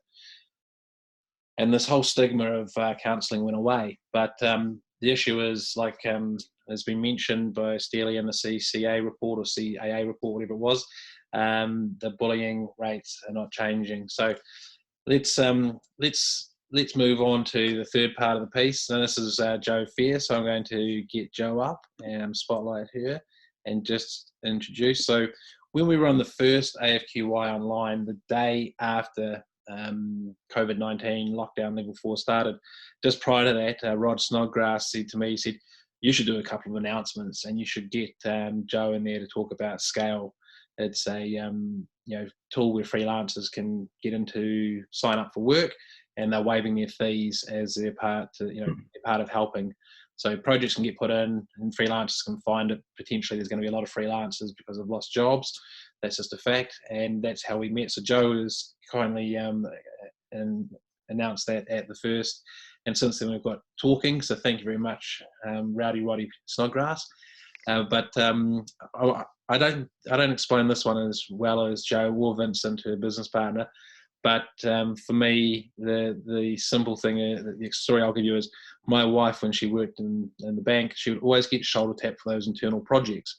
And it was almost like everyone wanted her on the project. She was a PA, and she just got shit done, and she did it well. She actually has a bit on a background in IT. That's why she did the server migration project. And she touched her to gold. And I'm not just saying it because she's my wife, or potentially a little bit. But so she was project opportunity rich. But over there's a whole team full of people that never got shoulder tapped, but they were probably interested and had a much more elaborate background in some of the project spaces that she got invited to. She got invited to everything. And here's all these people missing out. So my personal development, if I was the salesperson who wants to work in culture and I go, oh, Nikki's got it again, I'd start looking elsewhere. So that's a little bit of so the idea is that with this technology, it can enable people to put projects in for the internal company and allow the internal team to self-select, which not only gives people the autonomy of work, and it's also, when it's in play, creating the psychological safety around the fact that this can happen versus me sitting there going, oh, that bloody Nikki got my bloody project again. So anyway, I'd better hand it over to Jo because she does a much better job of explaining it. Jo, take it away, please. Thanks, Ryan. That was great. And kia ora, everyone. Great to have the chance to talk tonight. And my business partner, Vincent Villard, is also on the call. So we set up Future Work Studio about 18 months, coming up for 2 years almost ago. Both of us coming out of long careers in corporate, in Vincent's case, in consulting in the military. And what we were recognizing was that there's this huge change taking place in our external environment, future of work impacting, but many organizations were really struggling with what are the practical steps you can take to support your organization to become more agile, more responsive, to drive engagement, to take your workforce on that journey and to create the amazing culture that Steely and Kevin and Ryan are all keen to do. So as part of that, we do a bit of work around capability building, but we have also created these two tools. And Ryan, you did an amazing job of describing Hive. HiveApp.ai is a platform that organizations can use internally. It creates an internal talent marketplace. And it's a solution that we created really in response to how do you get people moving in a more fluid way within the organization? How do you get people upskilling through experiential learning? And what the tool does is allows people to express interest in projects, so learn on the job effectively, and also help organizations balance capacity needs, as well as helping leaders start to get used to having a more fluid team environment. So Hive app is really around starting to make that step towards the future of work.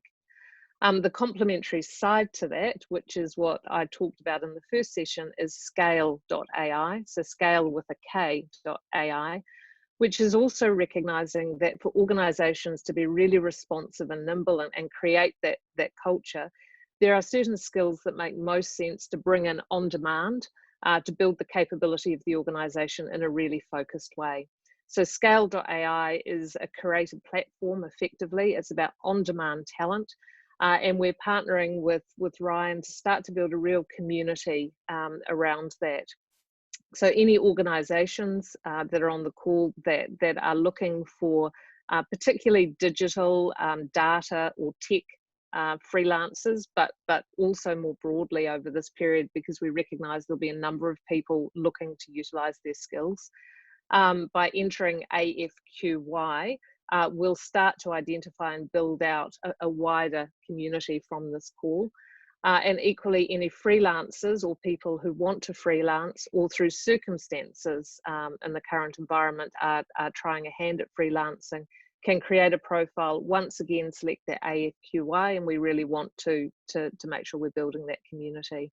So that's scale.ai and also Hive app. So thanks for the chance to talk tonight, and it's been great to meet so many of you in the breakout rooms.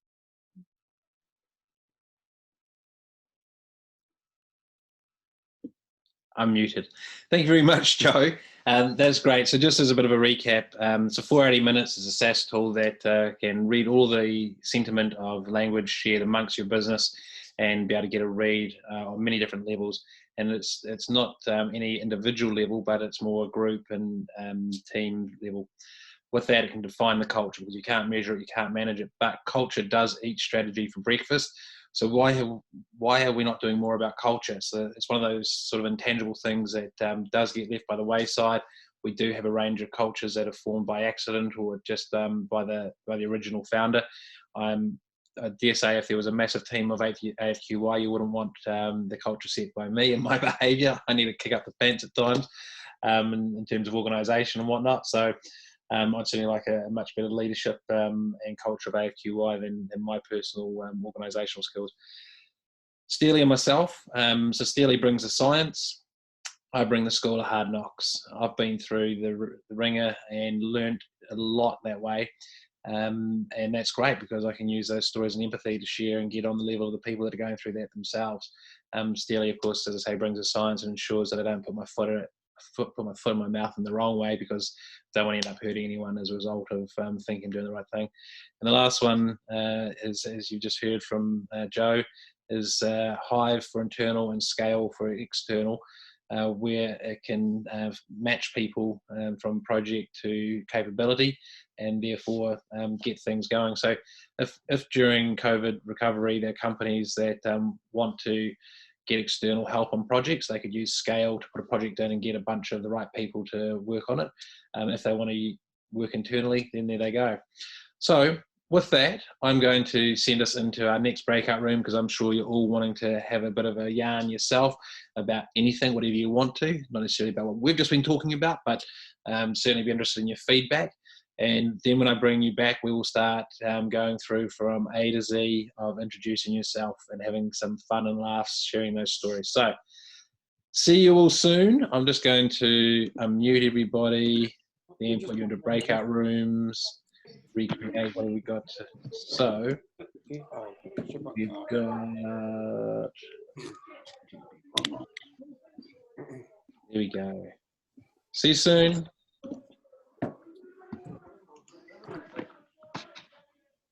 Someone's got the TV on in the background. I can hear it.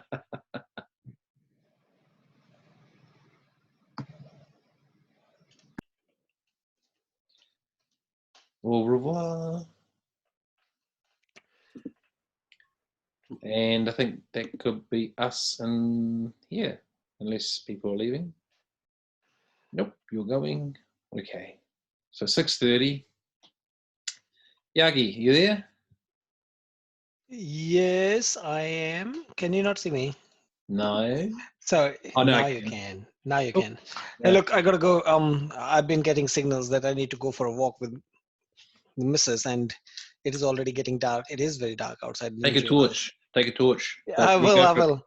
Hey, take care. And it was such a nice event. I think that was really, really good. Cool. Thank you very much. Thank you so much. Take care, Ryan. Okay, bye. Say bye. Bye. So now let's go and check out a breakout room, because let's go and see these rebel rousers. Yeah. Yeah, my old man used to be the manager of it. So. Oh, really?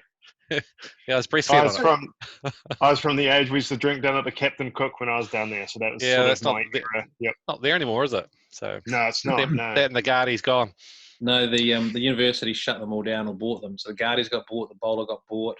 They've been turned into whatever. The Cook tried to keep going, and it had a lot of support from old boys. Yeah. But they ran a few massive parties upstairs, and people fell out of a window, and that was the end of that. So, yeah. So I used to live on Dolphin Street, which was, like just across the park from the Guardies there. But when I moved to Auckland, which would have been about 10 years ago, I went for a pint at the Empire Hotel, which was next to the building that I used to work at on Wellesley Street. Yep. And the people that own the Empire now were the people that ran and owned the Captain Cook when I was at university. No shit. No. So if you want to go and see Shane and Ryan and Sharon and whatnot, they're all still there. So it was weird. It's like, oh, Jesus, So doesn't matter where I go. It's the same people serving me a pint 30 years later. Oh, so you must be my age, right? Is that old? 43. You were born in 1980 You're right. when? You're right. The Hollises used to run and own that. It is a story I'll tell you, but not on AFQI recording. Sure. No, I understand. Yeah. Anyway, I'll leave you to it. I'll go and jump into another room. See you, Ron. See you soon. Thanks, Ron. In the main room. Let's go to another room. Oh, let's go to that room. Okay now, because you couldn't take a child into an interview in an in-person, but because it's at home, and I just think that that's so cool that it's like, yeah, no, don't worry, like as long as they're fine, and that's cool. And it really is bringing that whole person, isn't it? Which is amazing. Yeah, absolutely. And that was that thing we like, kind of leave all that stuff at home, and then we don't take it to work, and then potentially are quite different people in the workspace. And now it's all got mashed together, and it's like, but everyone's in the same boat. It's not like anyone's special, so it's like, if my room's a mess or the kids are shouting at each other or whatever, well, guess what? Probably is somewhere else too. Pretty much everyone's, reality in different kinds of ways, for sure. Yeah. And not quite on the same level as some of the things you're talking about, but Claire, I think you were cooking your dinner at the beginning of the event. And you made here we go. I'm making shortbread. All right, okay. I'm baking. When you're talking about the baby being taken the interview, I did an interview of Janine Morris, who wasn't able to make it, but 17 years ago, she used to take her baby to work, and the team helped babysit. She's a solo mother of 3 kids, which she brought up. And wow. She was the group applications manager for Sky City and had held very senior roles at Microsoft, and chose to leave Microsoft because they wanted her to go up to Singapore to a bigger role. But yeah, so the great interview recorded pre-COVID was around the career choices she had made as a woman. This is an International Women's Day interview, but 17 years ago, because the kids are that old now, she was bringing her baby to work, and her work was encouraging it. And it was kind of like, wow, back then that would have been different. Yeah. That's amazing. It's weird to think that it's a problem now, though. You'd think 17 years, like, so much has changed. Why hasn't things like that changed, But it's so much sad. hasn't changed. It's one of the things I find saddest when I talk to young women, to be honest, is I don't know if Hilary or Claire, you find this too, but you know, you do a seminar or a talk and the questions that they ask are exactly the same questions that the generation, you know, before them were asking. So there's still a long way to go, unfortunately. Maybe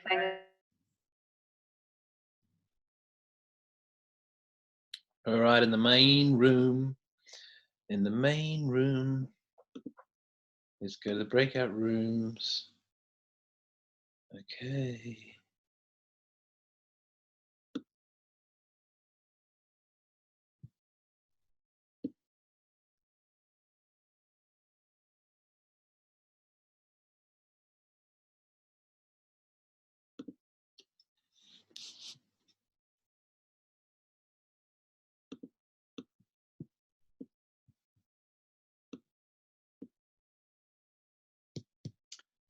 Hello. Hello. Oh, look at that. There's a little Oksana. Yes, this is Melina. Hey, Melina. Hey, She's Richard. a little bit sad. I think she didn't get her ice cream or whatever she wanted, like dessert. Oh, you can't hold back the ice cream. Oh no, we didn't have dinner yet, so. No, Mama, I didn't want it. Yeah, you tell the truth, Melina. You tell the truth. Ryan, you're sounding younger every day. What's that? You're sounding younger every day. I know. That's my singing voice. All right.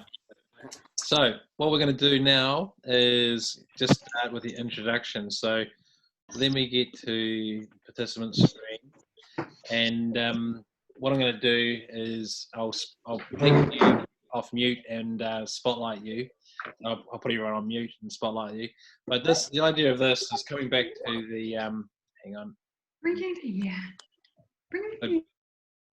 The idea of this is while AFQY traditionally has no selling, and we still won't be selling, and no giving your cards out, but we will be giving our LinkedIn links out, and don't ask what a person does until their third job, but we're going to be doing that. The whole idea is that because of COVID, we may need to find people or want to find people, and I thought this is a great way to do it. So the idea is about to introduce yourself and share a little bit about the person first, so we meet the person. My example is, I'm Ryan Ashton. I live in Te Atatu South and West Auckland. I've been in Auckland for about 16 years. I originally came from Dunedin. My wife Nikki, about to go in for major surgery next week. It's major. Doesn't get any more major than brain surgery. The doctor laughed when I said, you think you could put a SIM card in there so I could have a remote control? But no, she didn't like that. But that's my sort of weird humour. I run AFQY. I'm looking for sponsors of AFQY. I also provide LinkedIn services, both training and company page management. So I'm looking for people or clients in that space. And that's an example. So what we don't want is things like, I'm the best LinkedIn trainer in the world and I've been doing it for blah, blah, blah. So just tell us what you do and what you need without all the extras. So what we're going to do is we'll start actually with Adam Mercer. So he's just unmuted and spotlight video, and there we go. Yeah, so I'm Adam Mercer. I love my craft beer. I live in Meadowbank with my beautiful wife and 3 delinquent children. And I work at Oracle in the ERP sales team, where I kind of work with a lot of my customers understanding their business practices and their business processes and how we can help smooth those out and make it a lot easier for their organization to function. What's my ask is, if you're in that similar position and you want to smooth line your processes, maybe have a chat with me. Awesome. Thank you very much. So now we'll just go back to cancel the spotlight, put you back on mute. And now we're going to unmute Afton Lim and bring you on. So make sure your camera's on. So Afton is actually one of the developers from the AFQY app team. So congratulations. And are you actually trying to hide under that hat, or do you want to like show us who you are? I have a nasty haircut underneath, so highly unlikely we'll take this off. I'll put it up a little bit higher and glasses off. Yeah, I think that'll be good. So, yep, as Ryan said, hi, my name is Afton. I am currently on my last year at AT, doing better comp sci, and I'm part of the AFQY team. Pretty much so in uni, I'm just part-time runner last year, and I'm a full-time barista / front of house at the dessert shop in Auckland. What I ask is, if you want nice desserts, you can just talk to me, and I'll hit you up with my nice dessert places. Yeah, I think that's all Ryan wants to say, right? That's cool. Yeah. Thank you very much for that. Okay. So Afton is actually also a either dance instructor or a professional dancer. One time he was late to our AFQY app meeting because he had injured his ankle rolling it. So pretty interesting character, and working on the AFQY app as a student, but will next year be looking for a development job, and of course we'll do an amazing job as part of the team. Let's bring on Alan Draper. I'm just going to unmute you. Alan, over to you, sir. Thanks, Ryan. Hi, everyone. My name's Alan Draper. I live in the Auckland suburb of Stonefields, out in the south towards Mount Wellington, with my wife, Rhonda, and my 2 children, both who are at college, one in year 8, one in year 9, and all the trials and tribulations that go with kids that age. We all moved here about 8 years ago. Myself originally from the UK, and my wife's Irish, so that's an interesting dinner table conversation if there ever was one. As I said, I work as a project and program manager, and I have done in a variety of industries, and had some interesting experiences on the way. I was 5 years in the US at the height of the telecoms peak, when kind of money was no object, and have some wonderful stories to tell from that era. And then moved up to Scandinavia and was based in Stockholm for 4 years. And again, pre-family, pre-kids, so a lot of traveling and a lot of fun times. I'm now doing freelance work, as I say, in project and program management. And my interest over that time has been more and more in HR related systems. And one of the things that I'm interested in doing is building up a network of people that are involved in deployment of HR systems. Because currently working for my current client, one of the things that I found has been— We'll hold you there, Alan. You're going off script there a little bit, brother, going a bit deep. So that's fantastic. I think people got the idea that you're a program project manager, that you focus on the HR space. So if you pop your LinkedIn URL into the chat, people who are in that space will know that they can connect with you. So thank you very much. Thank you for all your support over the time. And don't be offended. Actually, if there's been no better person than my good friend Alan to use as a bit of a lesson in education to keep on track with our first time we've ever done this before. So perfect. Thank you very much. And now we'll go to Alan Goodwin. So I'm going to bring up Alan Goodwin. There we go. Fire away, Alan. Oops, hang on. There we go. So I think I was muted there. Yeah, my apologies. Yeah, my name's Alan Goodwin. I'm an agile senior development manager that's came over from the UK about 3 years ago. Specialised in that area for about 20 years. I'm now living in East Auckland, St Heliers Bay, beautiful part of Auckland. Love this country. You know, currently between roles at the moment. So if anybody's looking for an agile specialist or information on that, please get in touch. I'm happy to help out in any way. And where is that lovely accent from? obviously Scotland, but yes, I'm originally from Glasgow, so yeah. I was going to say that, and then I thought that would be wrong. I'll get myself in trouble. You have one of your brothers here, Craig Liddell, who hopefully is still on the call. I don't know if you already know him, but he's got a slightly different Scottish accent, so I won't guess exactly the regions, but good to have you there. So yeah, I saw your profile. You've got a pretty extensive background, and you know, I'd be lucky to have you on the team. So yeah, make sure you drop your LinkedIn URL into the chat so that people can go, oh, yep, that's the guy, and get in touch. Thank you very much. So I'll just put you back into the team and pull forward Aline Unugu. Yeah. Wow. We got you there now. Hang on. Are we spotlighting? There we go. Wow, that was pretty good, Ryan. Impressed with you being able to pronounce my last name. Usually I get called, hey, come here, but that was very good. Hey, hi everyone. I'm Alain Ungrano. I am the CEO of a company called Chelma. We are a fintech organization. And in parallel with that, I have a few other organizations focusing on architecture, technology, and cybersecurity. However, our main focus right now being fintech. I can tell you some really nice stories that took place over the lockdown and the rush for gold that everybody thought is going to take place in the markets.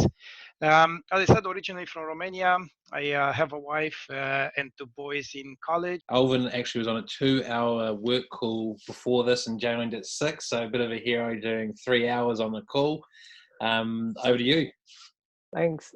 So my name is Alvin Yeo. Originally from East Malaysia, from the island of Borneo.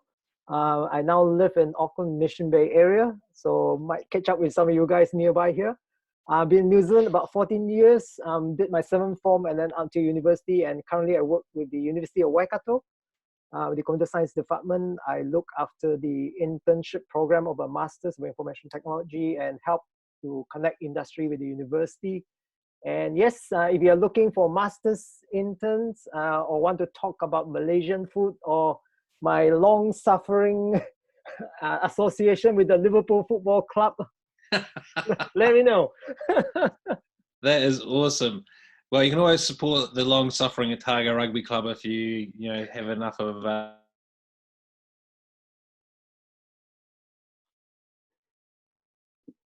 Yeah, I muted me, not you. There we go.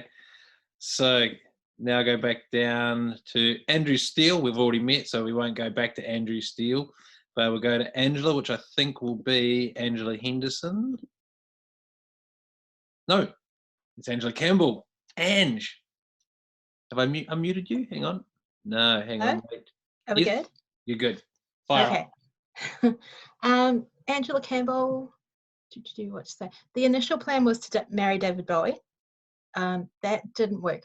So instead, I work for a children's charity during the day.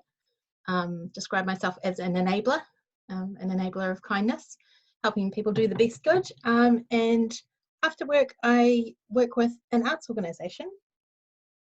We're based out in Howick, and the arts are really struggling at the moment. So I guess if I had an ask, it would be if you're looking for a great, spacious place for an away day or something like that, we have some spaces for hire and we would really appreciate the custom. So please do get in touch. Awesome. Don't forget to put your URL into the chat so that everyone can connect with Ange. Bollocks, how do I do it? It's all right. Chat is in the bottom at the bottom of the navigation bar, and you can just copy it from LinkedIn and pop it in there. So Ange works for Variety, where I happen to do a little bit of bikes for kids. You might see some crazy guy in wigs and whatnot raising money for kids for Variety, and that's with Ange's team. So now, Angela Pintedo, over to you. Thanks. That's good to be here. Penteado is a Portuguese surname, but I'm a 5th generation New Zealander. My husband is the Portuguese one. I often get asked that, and it means well-groomed hair. So my background is in communications and change management.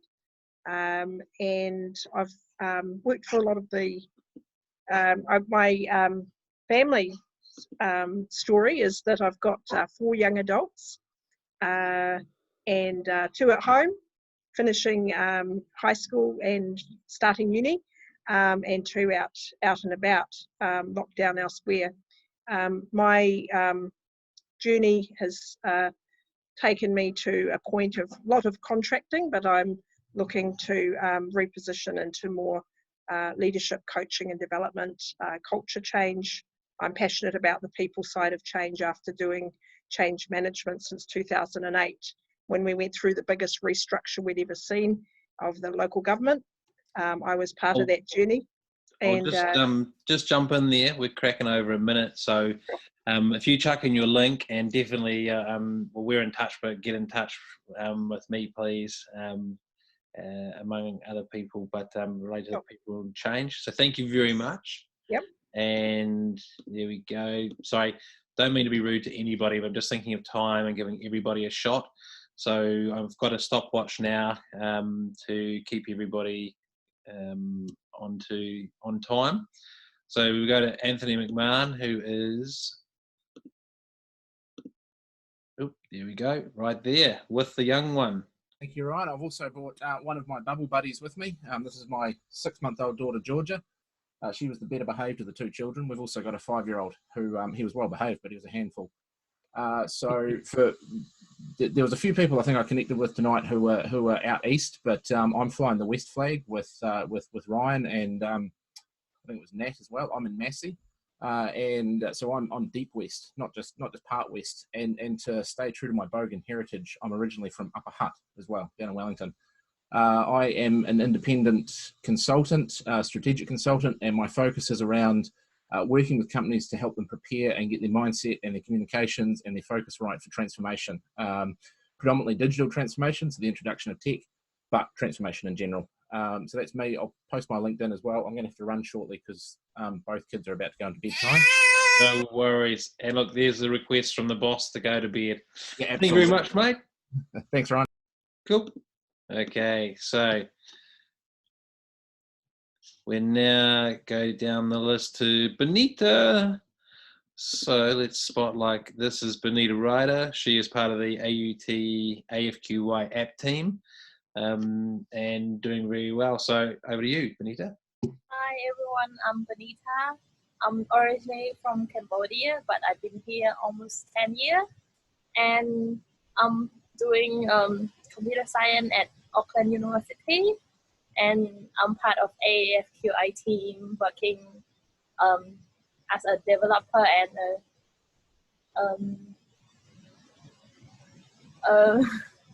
team. You're part of the team and yeah, developer. So, yeah, Yes. Cool. So again, another one of the team who is going to be looking for work soon, and you'll be able to see the work. The AFQY app beta version will be coming out to those who want to have a go. So we'd love your feedback because it's the old story. The feedback will be great. But thank you very much, Benita. Thank Good you. to see you. And there we go to, now excuse me if I get this incorrect, but this is Karu Hatherley. Yeah, it's Karu. Oh, there we go. Over to you. Yeah, hi everyone. I'm Karu. I live in Auckland with my wife, 3 kids, a couple of dappy dogs. I come from a defence and United Nations background. I'm at the International Quality Management Group, IQM. We specialise in ISO certifications. My personal interest is information security management system certifications. That's ISO 27001. I'm always looking to meet interesting people I can learn from, and of course, new clients. Fantastic. Well, when Hilary Walton comes on, she is in that security space and actually did the security for the Olympics back in 2012. So the UN, well, the things that you said before. So make sure you connect with Hilary. I'm sure you'll have some great discussions there. So we will take you off spotlight, mute you, and then look to Safoism. So this is Caroline Safoi, and I lovingly call her Safoism. So over to you, mate. How are you? Very well, thanks. I'm a Westie as well, West Auckland proud, and I like the old drink and a bit of socialising and dining. So you'll normally find me in a pub or a bar somewhere. In my spare time, I like to write posts on LinkedIn talking about my experiences in EA and being a brand ambassador for the Warehouse Group. And that's me. Look after 4 execs and make sure that they're where they need to be every half hour of the day. Look after 4 execs. That's not a beer, is it? Oh no, for like the CDO and yeah, sorry, yeah. Gotcha. Okay. Well, thank you very much, and talk to you very soon. All right, so go back down. So we're looking for Chris Dyer. Boom, and unmute you. There you go. Over to Cool. you, sir. Thanks, Ryan. Yeah, I'm Chris. I'm a lockdown survivor in central Auckland. Lucky enough to be working for a corporate, so my IT job is probably quite safe at the moment, but I also run a tourism company with my partner, which has gone from 100 to 0 in less than a week. So busily reinventing that business in the last few weeks. I guess the great thing about lockdown was the bird life back in the central city. To hear the birds with no traffic was fantastic. And I guess the worst thing in the last week it's been is the traffic and having all those cars back on the road and people driving everywhere. And it's like it's going back to what it used to be, but potentially that's not the way it should be. That's me. Awesome. Yeah, well, it's there's some truth in that. I have been enjoying. Actually, I went through coming out of lockdown anxiety. I could hear the hum of the motorway and people going back. I was like, ugh. It would be so amazing to have lockdown, but the ability to go and hang out at friends' places and go to the pub, but not have all the other traffic and chaos. Yeah, and just walking everywhere or riding the bike, not having to jump into a vehicle to get somewhere. Yeah. Well, hey, thanks. Good to see you. And look, I'll catch up with you about the tourism business as well. That sounds pretty interesting. So don't forget to pop your link in there. Cool. And we'll I am already connected, but pop your link in there. So now it is Claire Lowe, and I think Claire will, there she is. How you going, Loey? Good. I'm just about to, so first of all, I'm Claire Lowe. I'm actually baking shortbread at the moment. Don't know why, have some. Well, I've made 4 times the recipe, so, sure. I live in Mangere Bridge in Auckland. I've been in lockdown with my partner who hasn't been working, so that's been interesting, having one of us working and one of us not. The dog gets lots of walks. I have a long-haired miniature dash hound who is probably quite cute. And yeah, I work in IT recruitment. I have done now for around 7 years.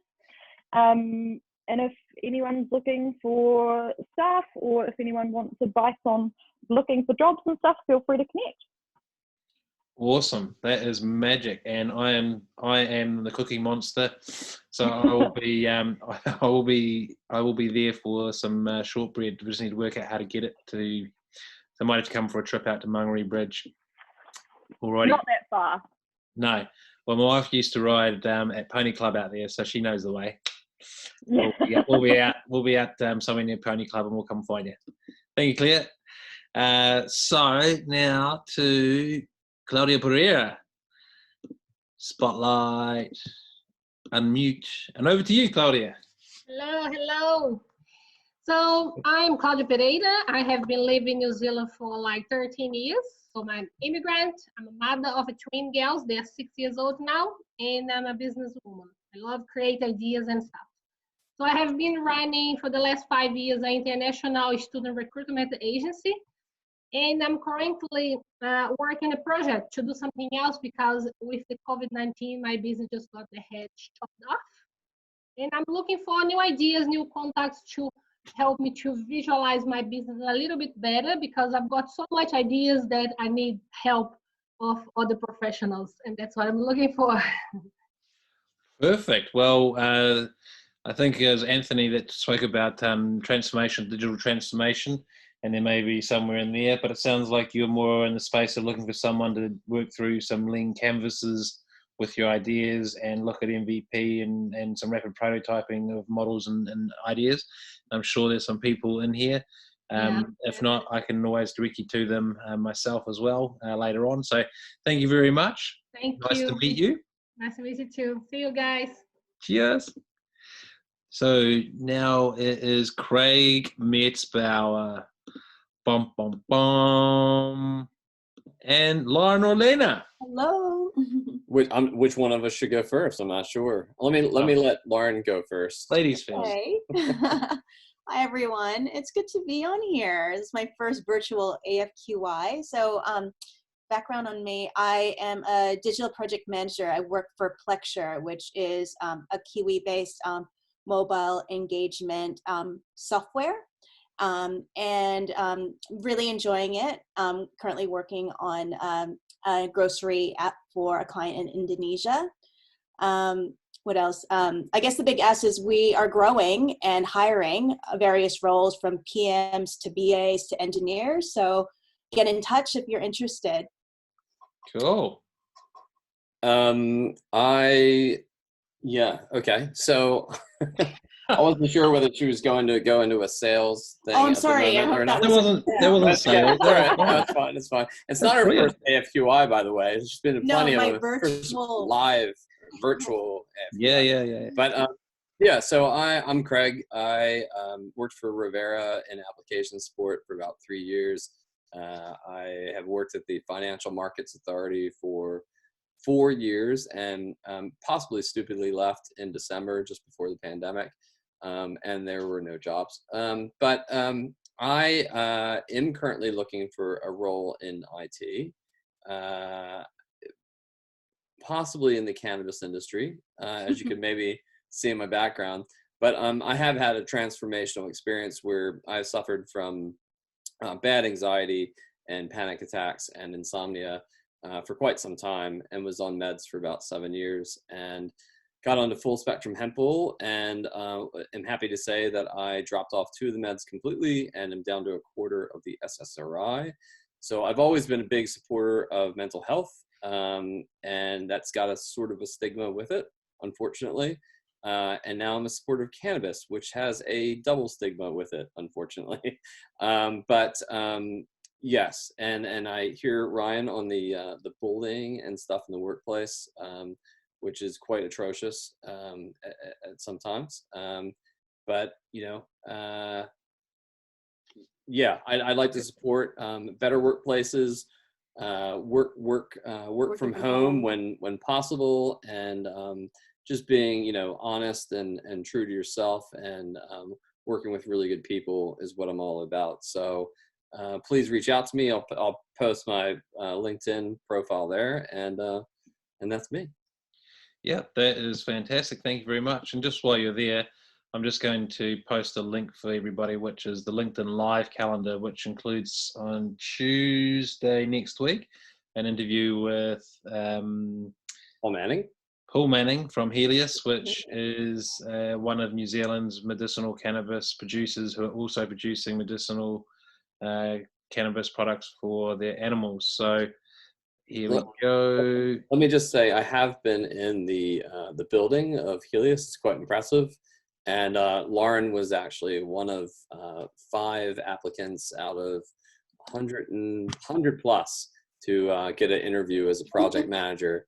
Well, I totally agree. We won't get into the full story now, but you know, if we just chuck out there that Martin Crowe, famous New Zealand hero and cricketer, in his final stages of cancer, was using medicinal cannabis oil illegally, and now we can, those that need it can do so. Well, he was doing it illegally. Sorry, we can now do it legally, and there are huge amounts of products and different parts to it. CBD oil is the one that is the painkiller. THC is the one that makes you high. so you can get the painkiller aspect out of it without getting high, essentially, and that's what the basis of medicinal cannabis is about. A lot more to it, but we won't go into that tonight. That's for another show. But if you want to see 2 o'clock on Tuesday, those 2 links will give you the public calendar so you find it, and then everyone can attend and learn the truth. So thank you very much, Craig and Lauren. Now on to our next, which is Dale Pierce. So Dale, here we go. How are you? Oh, hang on. Why is the mute not working? There we go. Dale Pierce, how are you going? How are you? Thank you. Hi, everybody. So I live in Auckland, and I have a 21-year-old and a 30-year-old. So I live with my son here in Epsom, and my daughter's stuck in London. So she had to rush from Canada to London just before everything locked down. So she's there with her boyfriend, wondering what the hell to do. So that's been a bit scarier for a mum, being here, having my daughter so far away.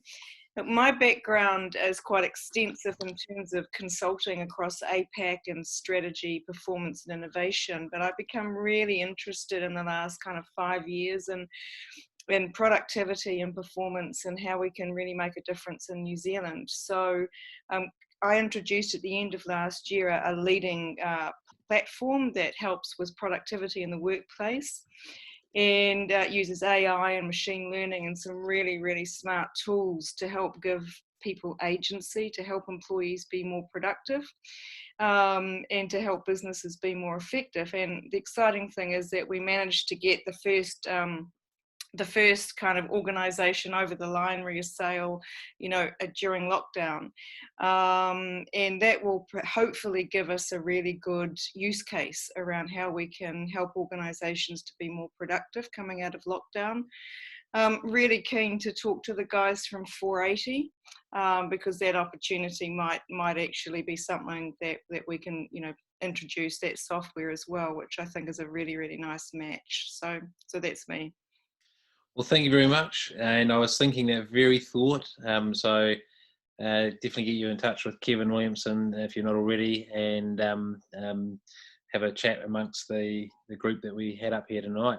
Absolutely. So hang on, I'm just getting the buttons done, and there we go. So thank you very much, Dale.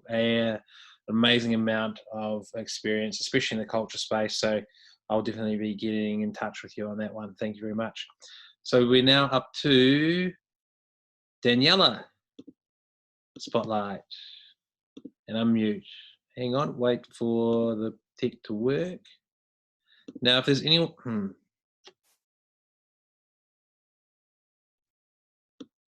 Oh, hang on. There we go. Gotcha. Oh, yes, now I can talk. Yeah, go for it. Cool. So I'm originally from Brazil. I've been in New Zealand since 2012. I came here on a holiday, and long story short, I missed my flight to go back home and found a husband. So 8 years later, I'm here. Got a 5-year-old daughter, and feel like I'm still on a holiday, like a very long holiday. I'm a career development advisor, and I help international students. So with our borders closed now for international students, I'm building a mentorship project where we can connect New Zealanders with the students that want to come to New Zealand when our borders open. So we can connect them so they still keep the interest in New Zealand, and we can still teach them about New Zealand and our culture and how our workforce looks like here, so they don't go to Canada or USA or somewhere else that's open. They keep the passion for New Zealand. So that's why I connected, and looking for mentors or people that are keen to share some experience with some international students that are about to come to New Zealand. That's fantastic. And yeah, so yourself and, pardon me, I've got your name in my mind, but her face in my mind. She spoke earlier. Same situation. Claudia. Yeah, we are friends.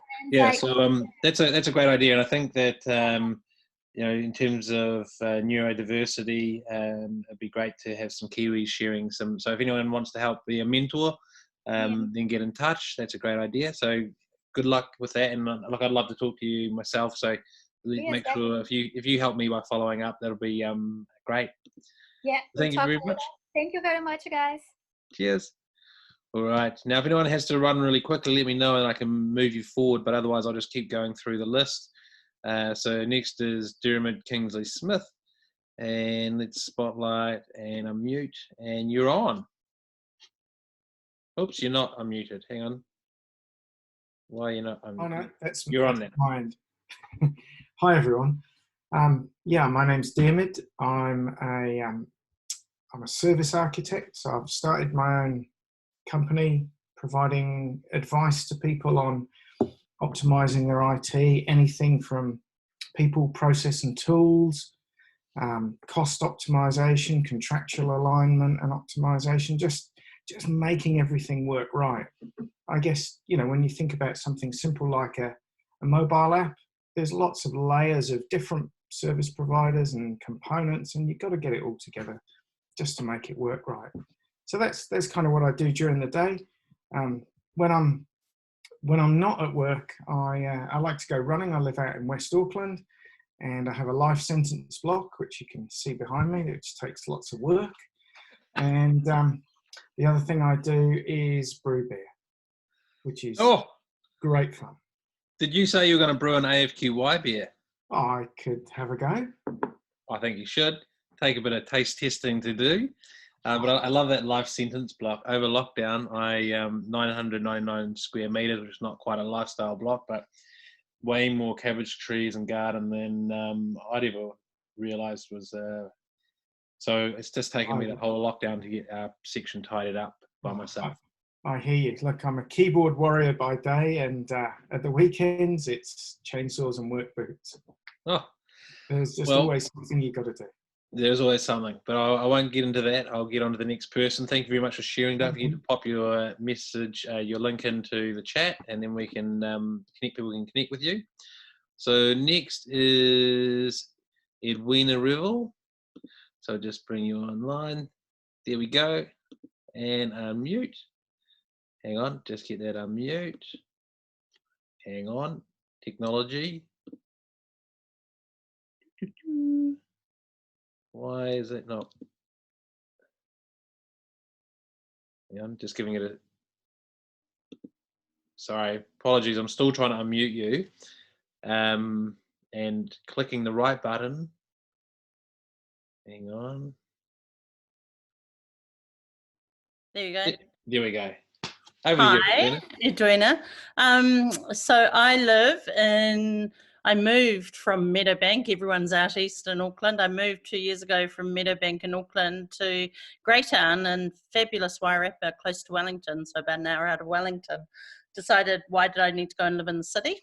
And so commute sometimes to the city. So after a long career in vendors and partners, I moved from a role at Microsoft to I'm now CIO at Ministry of Housing and Urban Development in Wellington. So I kind of did it because I had kind of a passion for the technology that I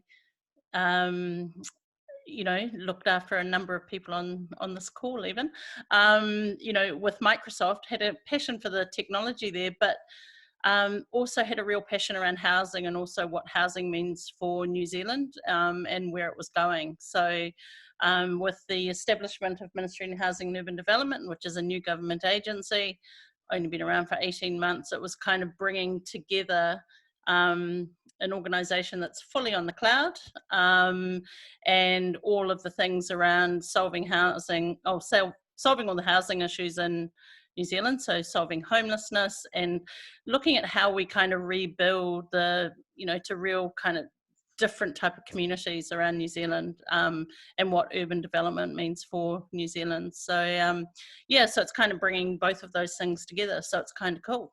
And being in Greytown, I say my lockdown was sponsored by Lighthouse Gin, which is just down the road. So yeah, and that's sort of pretty much me.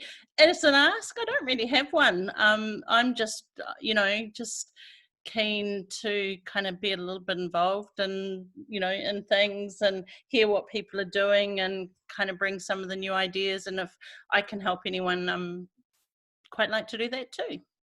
That's Very me. cool. So I've got a couple of questions for you and one introduction. Okay. The first one is, are you separate or part of what was Kiangora. Housing New Zealand? Yeah, so Kiangora. So Kiangora brought together Housing New Zealand, Kiwi Build, and HLC. And we are separate. So that Kiangora is almost like the execution, we're like the policy and strategy. Okay, gotcha. With the exception of we look after all the community housing providers and transitional housing providers from an operational level. Okay. Well, look, I don't know if you know Hiria Tarangi from Whare Hauora. Yes, but you I do. saw her at a speak, I think. Yeah, at a thing last year. Yeah, she spoke at the Digital Divide. She's spoken at CIO Summit, TEDx, and also AFQY. But when she spoke at the Digital Divide, she spoke about both the sensor that she makes and the fact that her knowledge of the and background is that they had 9 people live in her house, which is aunt's house, which is a state house, and they wouldn't complete the census because that would mean that they'd lose their state house for 4 because they had 9 people living in it. And not long after that, Kiangora released an RFP for basically the device that she makes that reads the humidity and moisture, but also added in the CO2 measure, which basically they were there. They ended up having a big discussion at the event, but it was almost like a if I can say it, it's not aimed at you, but it was almost like a slap in the face. Here she was talking about what she does and why she does it, and then also shared the fact that there's a whole bunch of state houses that have got more people in it than they claim to have or say they have because they can get kicked out of them if there's any problems. And then and there's a CO2 calculation you can do. Yeah. Yep. Yeah, so it was a bit of it for me. I was gutted actually, but anyway, that's a whole other story, and I'm not taking it up with you, but that's why I asked the question first. Yeah, no, interesting. I had that conversation with a really good friend of mine who's head of procurement for Kiangora. So it's, yeah. So yeah, no, happy to. Well, the parting comment is that, and I think it's happening more and more, but government is doing what is working for the people rather than what would historically be done or work for government. So that's kind of the thing. But anyway, I'll leave it at that. We'll catch up privately. I'll make better sense of that, but I think you got what I mean. Yep. So thank you very much for all that you do. And I've got to run, sorry, but thank you. It was my first one, so I really, really appreciate the invitation and really look forward to the next one. Cool. Thank you very much. Bye all. Take care. Okay, so we are probably going over on a few, which is not helpful for those who are waiting. So next is Emma Blackburn. So if we spotlight and unmute, over to you, Emma. Hi everyone, I'm Emma Blackburn. I'm the South Island contingent for this AFQY. As you can hear though, I'm originally from the UK. I have 3 ex-racing greyhound fur babies and a very large garden. It's about half an acre to keep me kind of sane as we've worked our way through this mayhem. What do I do? Well, you know how businesses struggle to understand their risks and generate a good safety culture? I help businesses shine through facilitating the integration of risks, safety and quality into their operations. So I'm here for anyone who wants to do just that. So thank you very much, Ryan.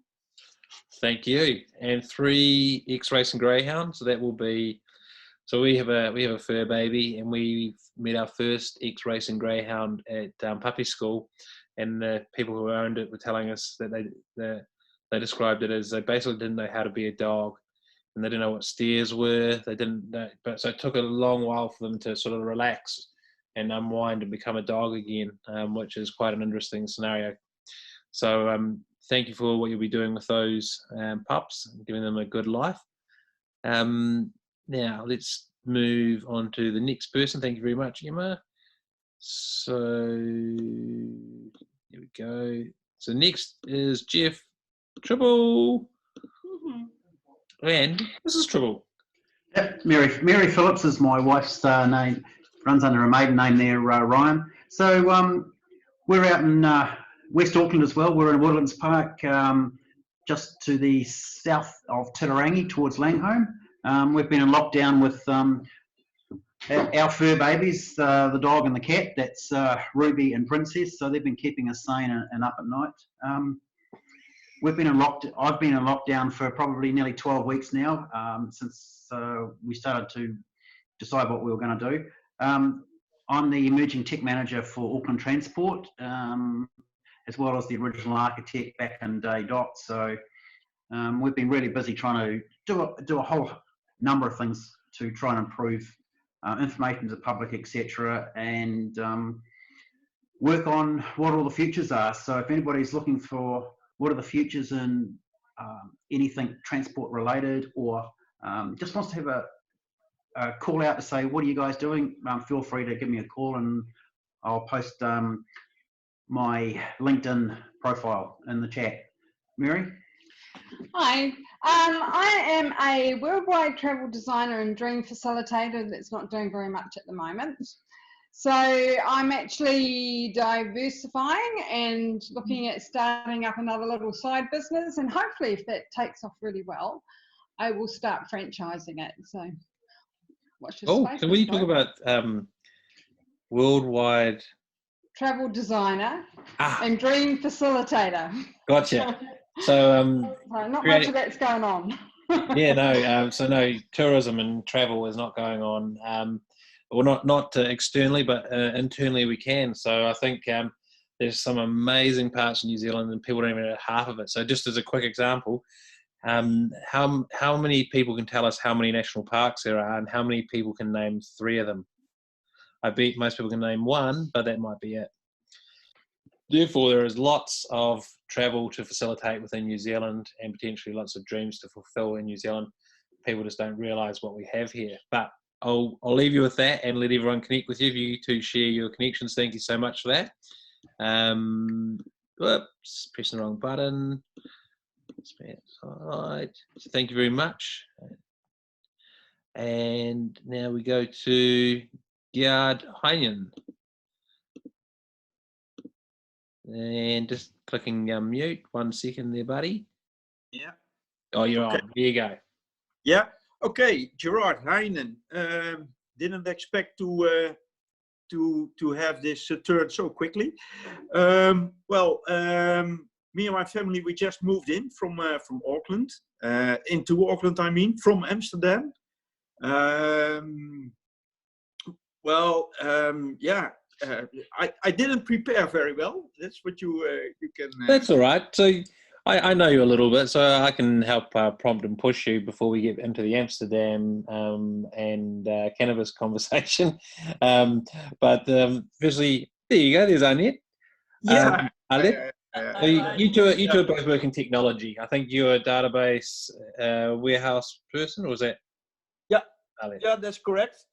There we go. It's. I've been telling this story so many times, I got a bit bored of it myself, so I just try to tell other things now, like what we like to do. We like to travel a lot, by trains preferably. So that's what we did a lot in Europe.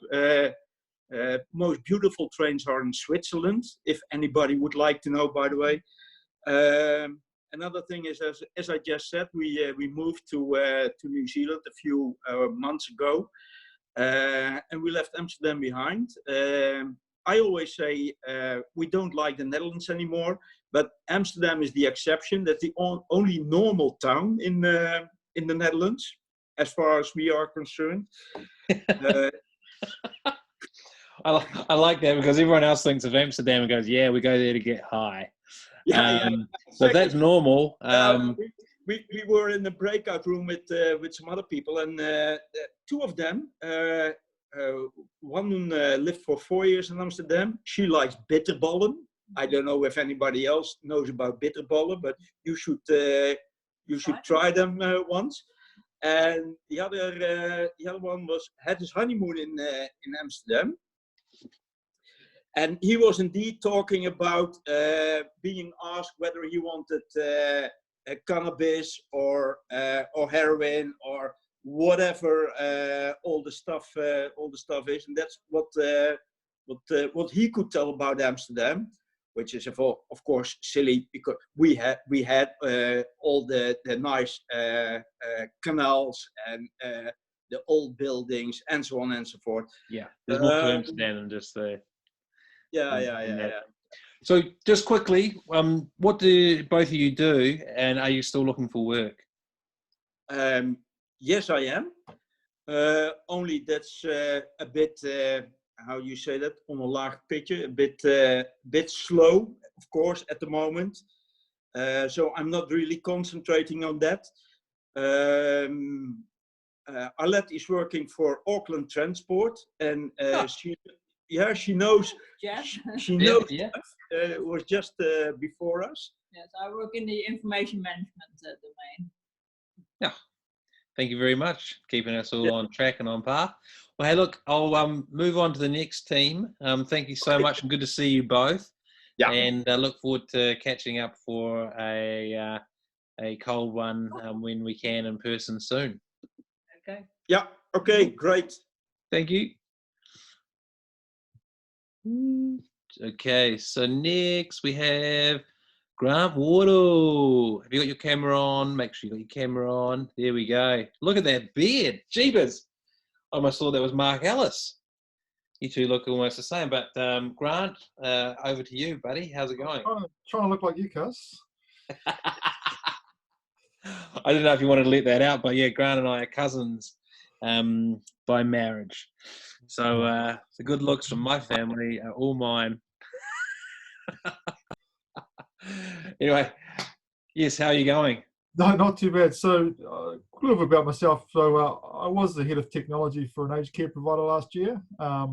So I finished up the end of last year, and I've been working on my boat all summer. I've got an old Kauri launch that Ryan hasn't been out on yet, but one day, mate, I'll take you out. AFQY boat party, mate. Yeah, AFQY, yeah, we can have a boat party. And so at the moment, I'm just really interested in aged care, and I'm looking a lot at software and how technology can help the aged care industry. And I've been exploring a few ideas and finding out what I think is possible and what I think I could build and what it would take to build it. So if anyone got any questions about aged care, let me know. My background's actually in data and solution architecture, so I've got a good understanding of both the industry and then how to apply some of that tech to it. Well, cool. So you can send bribes to me to get a ticket on the AFQY boat party in due course. You know, going back to my dark days of running clubs in London, I know a few DJs and we'll have some fun. But other than that, hey, thank you very much. Good to see you, and we'll have to catch up. Obviously, you might have heard Nikki has major surgery next week. So don't tell Kirsty, or else the phone will just start going off and Nikki will be like, what?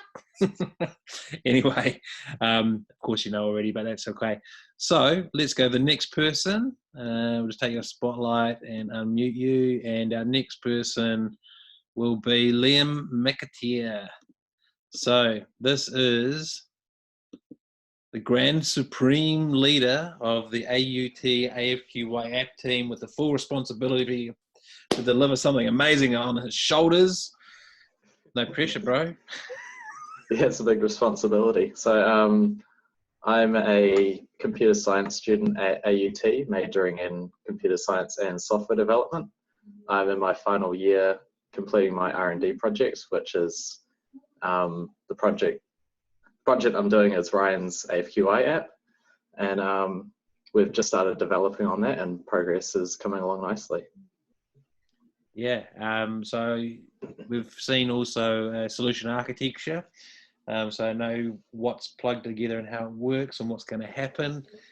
We've had a few discoveries along the way, haven't we? So I had an MVP that was So the MVP concept for the AFQY app is, for 12 years, I'd have people say, oh, wow, I had this most amazing discussion with this person that I ran into by accident. But if only I had known when Liam was there, I would have been able to have a discussion with him about the, whatever it might be. So people always miss out on the discussions that they would have had they known the person that was there, like what we're doing now. So what the app was going to do, or will do, what it was, the first idea was to have you choose 3 subjects. So it might be cloud, mine might be rugby, another one might be APIs. And then Liam might select APIs, cloud, and football. So it would line us up on the 2 that were the same. But because we could have like a whole dictionary full of stuff, we cut it down to, and this is one of the things that they worked out, was cutting it down to smaller categories. So if it was sports, then we both had sports, then we'd have to work out that mine happened to be ballet and Liam's happened to be football. But yeah, so in due course we'll get a beta out, and you can all have a go at playing with it and seeing how it goes, and invite the feedback. Also, Liam, thank you very much for working at the grocery store as well through level 4 lockdown and stocking shelves, serving customers and keeping us all fed. So thank you very much. Much appreciated. It's all good. Thank you. Thanks for the opportunity. No worries. Cheers, brother. Okay, on to our next person. So thank you for sticking with us. We're way over time. I didn't realize how much longer this would take than the intended 30 seconds.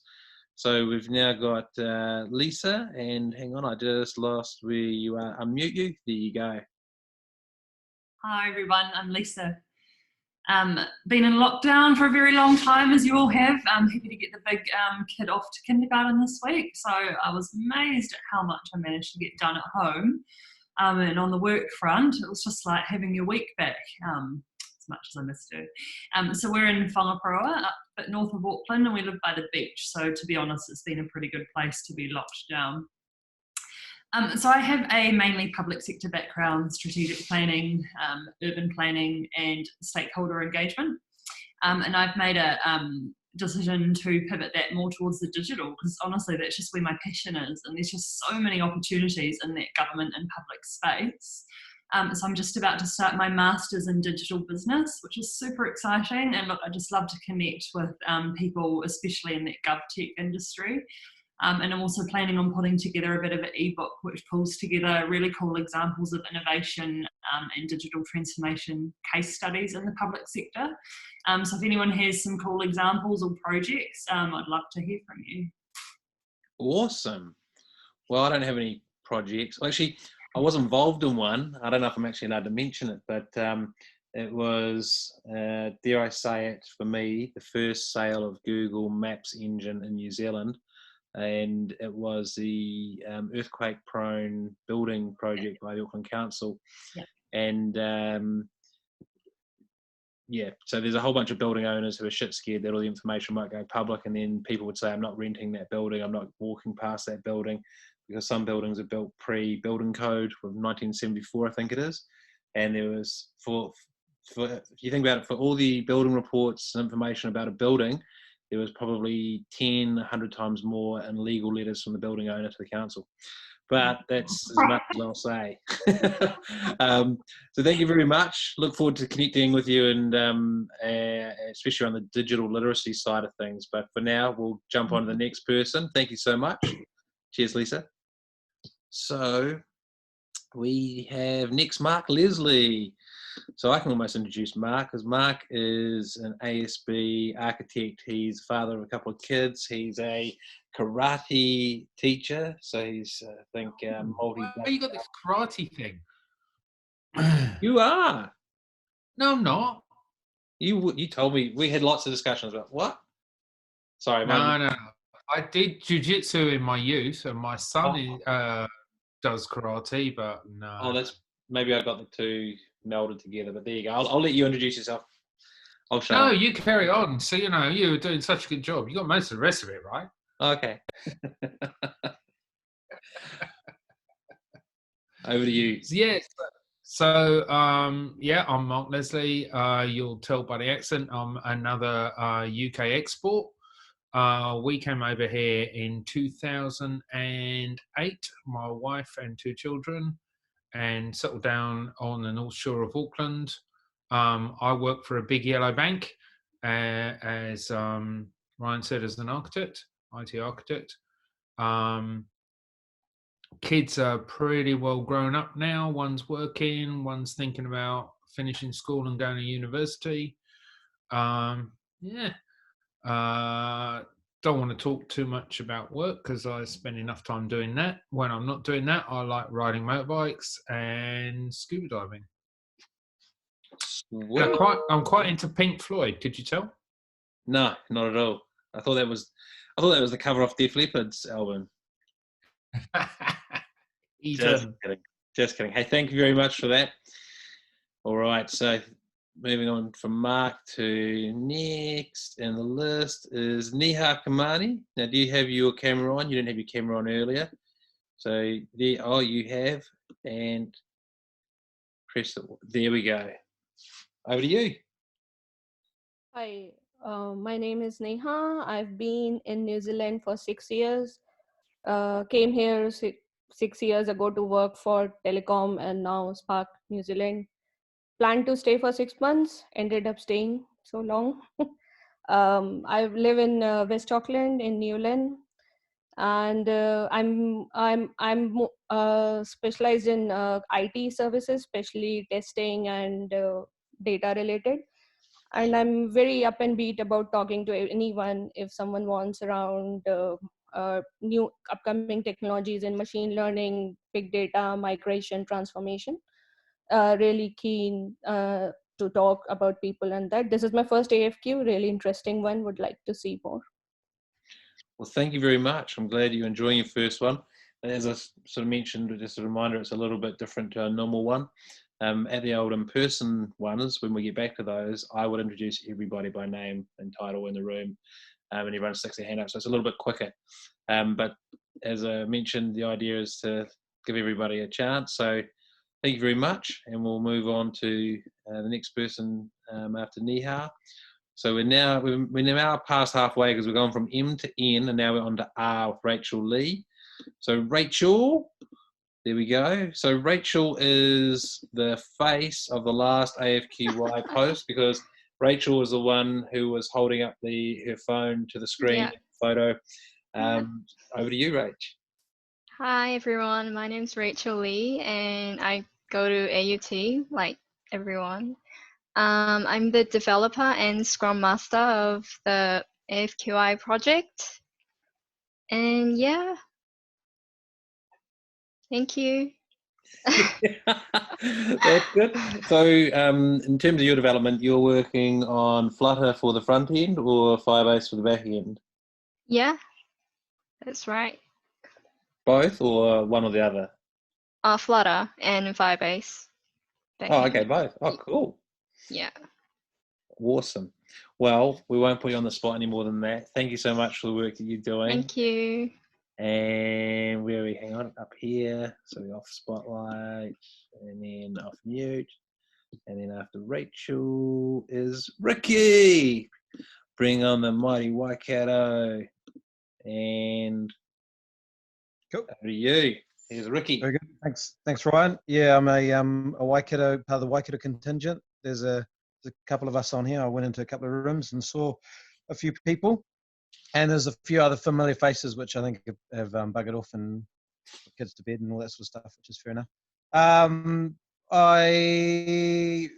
Māori, Pacifica, and also I've got some Pākehā lineage as well. Born in Auckland, raised in Rotorua, educated in Hamilton, and met a wahine and got stuck here. That wahine has moved on, but I haven't. I'm still in Hamilton. It's a hard place to leave. Anyone that's had a relationship with Hamilton knows that. What I do is I wear a few different hats. You'll see it on LinkedIn. I'm already connected with a few people, and I'm already connected with a few people. But my mahi is a peer-to-peer delivery platform, so an online marketplace with people that are driving somewhere and somebody that wants to send something, trying to connect those people up. How you can help is having a look at the website, which is lonelyseat.com. .co.nz, as in a seat which is lonely. .co.nz. Have a look, and if it's for you, yeah, register your interest. And that's it in a nutshell. But again, I'll pick my LinkedIn up on here, and we'll connect either way. I wear a few hats, and I'm happy to help people where I can. Ryan knows that. Awesome. Well, thank you very much for that. And yeah, you might be able to help. Who was it I was talking about? Who's probably looking for some sort of lean canvas to look at different ideas for students. It was either Daniela or her South American counterpart. But great to see you, and go the mighty Waikato. I hear it's actually the mega Waikato now, with the mega Polytech being housed there. So Good IST. Yeah, strength to strength. With the along with the University of Waikato, it's now the centre of New Zealand for everything education. Everything education, no longer chlamydia. Oh, you had to say it. Let's keep it clean, team. Okay. So now we are on to Sandra Gunn. Sandra is a bit of a gun. She is a drawing gun. I thought I'd have to escape from this, but no, I'm going to jump on it. Yeah. So I'm Sandra, and by day I'm a product owner at Westpac. I run a few teams, building a knowledge base at the moment. But by night, I'm a digital scribe or a graphic recorder, or visual facilitation is kind of my side hustle. And through this amazing community that Ryan has, AFQY, he's given me space to draw a lot of the speakers from some of the previous talks, and you might have seen them up on LinkedIn. Here we go. And actually, I'm hurriedly trying to capture everyone's words as we're talking. I don't know how you could do it. That's what I was trying to say. That's what I'm saying to you. This one's a bit different. I don't expect it, but you do what you do, however you please, because it's damn well amazing, and appreciate it. So if you put the screen back up again, but just expand one of them so people get to see the bit of the detail. Oh, sure. So if you think of the concept of a picture says 1,000 words, when you hear some of these speakers at these conferences, there's Hiria. Yeah. So what it does is it gives you a picture of 1,000 words of presentation, so the key takeaways, and there's a bunch of those floating around the internet which are drawn by Sandra, and therefore if you would like to, for your conferences or workshops or anything, then you can drop her a note to organise her being your graphic capture artist. And there's Aidan Kennedy, not here tonight. So brilliant, thank you so much. Thank you. Yeah, it's fun. Yeah. Cool. Right. On paper gun. Just in case. Oh, look at that. Oh, I love it. I love it. It happened. All right. Well, thank you very much. We'll jump on to the next one. So we've got the last couple, actually. Third last, just to give everyone a bit of idea. So thank you so much for everyone who has hung around. And being in Ashton, I was always at the beginning, and I don't know what it's like to be at the end. So my apologies to those of you who are. Tanya, over to you. Thank you for being here tonight. Hi, thank you. Yeah, Tanya Diamond. My husband and I, Charlie, moved out here from the UK in 2006. We've had our 2 kids here. So 2 kids, 2 cats, and 2 adults, and we all survived lockdown. We also realised my husband, working from the kitchen table with his headphones on, he has a really loud voice. So I find corners of the house where he isn't, so I can have a video conference. So that's worked well. Also, in a situation just in the new year, I left the airline, the nation's favourite airline. So I'm also looking for new opportunities, and in the space, so looking to do contracting and freelance, and in the space of transformation of IT ops and support, virtual CIO, digital services. And so I've got a generalist background, but heaps of it. So looking for something new. I'm really happy to connect with. There's some awesome people in here tonight that I'd love to connect with afterwards. Well, thank you very much. And don't need to say welcome to the country. You've been here since, what, 2006? Yeah. So great to have you along. And yeah, I'm sure there are, and certainly I know a few people. So we should see if we can connect you to a few of those. And thank you very much. Oh, your husband has a very loud voice. So my nickname, Ryan the Lion, is because I have a very loud voice. That's where it started when I was a kid, but I use it now in terms of just the very quick version is I use it now in terms of bringing my full self to work. You have a nickname at sports, you have a nickname with your mates, you have a nickname here and everywhere, but at work we have this mask, or we did have a mask. So now that's about taking the mask away, and I'm Ryan the Lion. So that helps everyone understand briefly what that's about. But yeah, catch you soon, Tanya. Thank you so much for coming. Now we have Thomas Mathers. So let's bring Thomas on. There you go. Hang on, is it unmuted? Yes. Hi. Hello. You're on. Everyone. So I'm Thomas. Right now I'm in New Plymouth. I was in Auckland, but I had to abandon ship just before lockdown. So I packed everything up, moved back home to New Plymouth. So that's where I am now. But yeah, I got a lot of free time. Not much to do, but I started learning an instrument. Started learning the guitar. So that's been pretty cool. I just finished studying at Auckland University. I did computer science. I also did some work with a boot camp, a web development boot camp. So I'm geared up and ready to go. Currently, why I'm here is I'm looking for possibly a junior development role. So if anyone has any word of that or any opportunity, then I'd be happy to connect. Well, luckily you're in the space that can carry on without, during lockdown or any problems. And I think SaaS is probably the biggest space. In fact, one of the things I didn't raise is there was bugger all about tech in the budget. And I think that there is huge opportunity for everybody to learn tech, and not everyone wants to, not everyone will, but there's a whole lot of people out there that probably don't even realize that they would love it. And if there'd been some sort of budget part towards doing that, I think it would have been great. No offense to those in the racing fraternity, but probably a lot better spent on that than spent on the racing fraternity, horse racing. But thank you so much for that. Definitely connect with me. I think we are connected, but if not, connect with me. I'll hopefully be able to help connect you with a few places. I know that Xero, so for all the students, I know that Xero has been employing. Nikita, who was here earlier, who left for kids, is employing, and there will certainly be others because tech is growing. It's one of our great exports. So good Awesome, stuff. will do. Thank you very much. Next time we'll get you to play us a song on your guitar. I don't know about that. All right, brother. Talk to you soon. So last but never least happens to be Will Graham. There we go, Will. So it's just coming off mute. I think we're successful. No. You press it once and leave it for 5 seconds. There we go. Beautiful. Well, thank you to the 19 people out of the 75 that have waited this long. So this is the true family as far as I'm concerned. My second attendance, and look, it's been fascinating. I've met some wonderful people tonight, and I've connected with a few of those already. It's great to meet such a broad spectrum of people from different areas of New Zealand. Look, a little bit about me. Will Graham.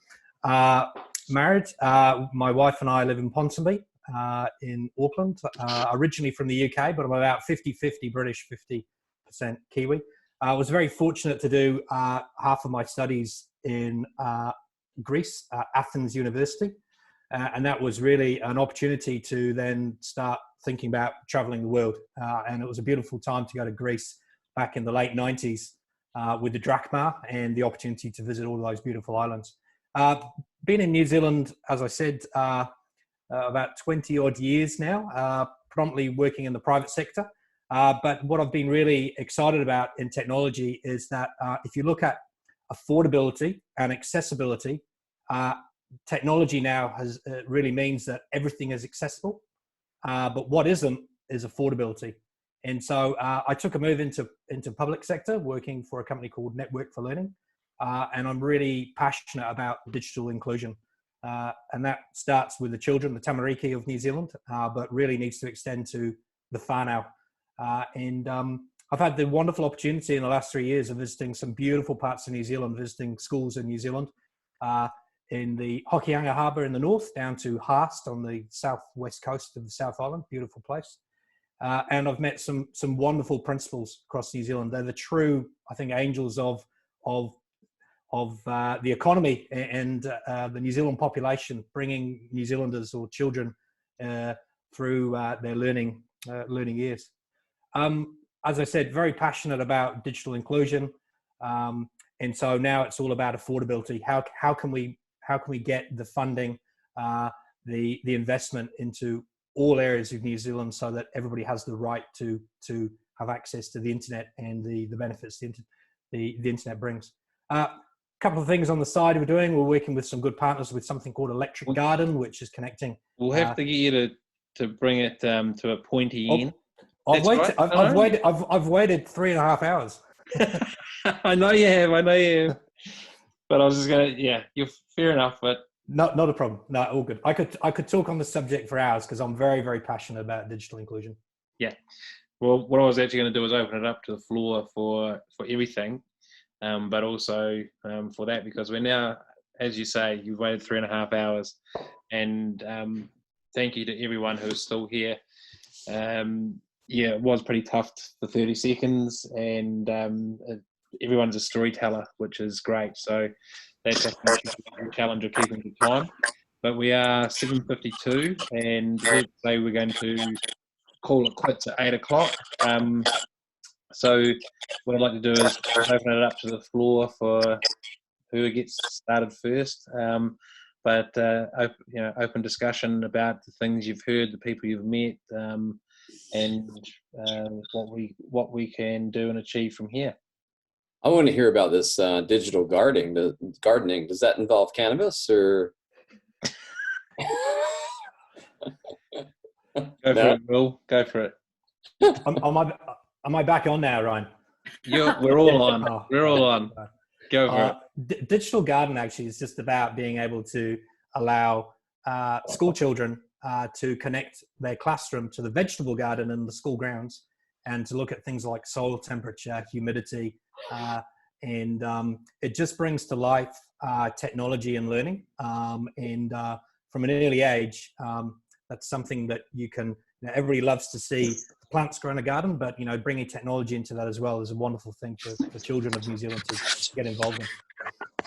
That sounds amazing. That sounds like a really good initiative. I am all about that. I just want to say I'm not promoting cannabis to children in New Zealand, but that sounds and technology and gardening is actually one of the reasons why I want to be in the industry, because there's a huge amount of tech in it's agri-tech, and it's just amazing what we're accomplishing at the moment. Sorry, cool. I'm not going to go on about. No. I was just going to jump in there and save you from doing so, or the next piece. But any thoughts? So we've got both Daniela and Claudia. I've remembered her name finally, but no, Claudia's not here. But Daniela, how have you found this evening? You're still muted yourself. Hang on. Hi. Yeah. Yeah. So Claudia had to leave to put her twins in bed, and I got my little one here ready to go to bed. So thank you guys for the opportunity to participate today. It was amazing meeting you all, and I got really good contacts, and I'm always proud of New Zealanders and everything we can put together and collaborate, and I think that's the spirit now, isn't it? Cool. That's the magic. Collaborate together. Yeah. Thanks so much. And night, young lady. You have a good sleep. Bye. Bye. And have a good day at school tomorrow. So what about you, Mr. Goodwin? What do you think about this evening? What do you get out of this evening?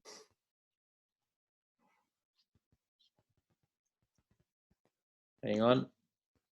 You're still on mute. There we go. Yeah, no, it's been really cool. So yeah, it's I think meeting all these different people and getting a wide and diverse range of what's going on across New Zealand and what different people are doing is really interesting. We'll definitely be coming back. Cool. Well, just so you know, Mark Leslie, who's from the Yellow Bank, and I think you were just at Tower Insurance, but prospectively might be a worthwhile discussion between you two, with the Yellow Bank being the Yellow Bank. There may be opportunity. And also actually Craig Etzbauer, there again may be opportunity. But I'm sure that I think what they call it, a compressed market. So we'll all be under that sort of pressure. But yeah, and just so everybody's aware, even if it's not about potential job opportunity, I'm happy to talk to people about. Agile is a passion of mine, and it's has been for the last sort of 20 odd years, and most people get it wrong, and I've seen why that happens. Hey, hang on a minute. I got certified as an Agile practitioner. It can't be that bloody hard. No, it's not. Actually, one of the things I say to everybody is Agile itself is not actually that hard, right? It's a cultural thing, which is the problem, because people keep looking at it as being a method and a methodology, and that's where it goes wrong. So. You see the magic word culture. Yeah. So who else here works in Agile? What about Mr. Jeff Tribble? There might be some. Oh, look, Sandra Gunn from the Red Bank. That's right. Have a discussion with the lady from the Red Bank. Red Bank. That's a part of Brisbane, I think. Yeah. So, and Tanya as well, of course. So, what about you, Ricky? How have you found tonight?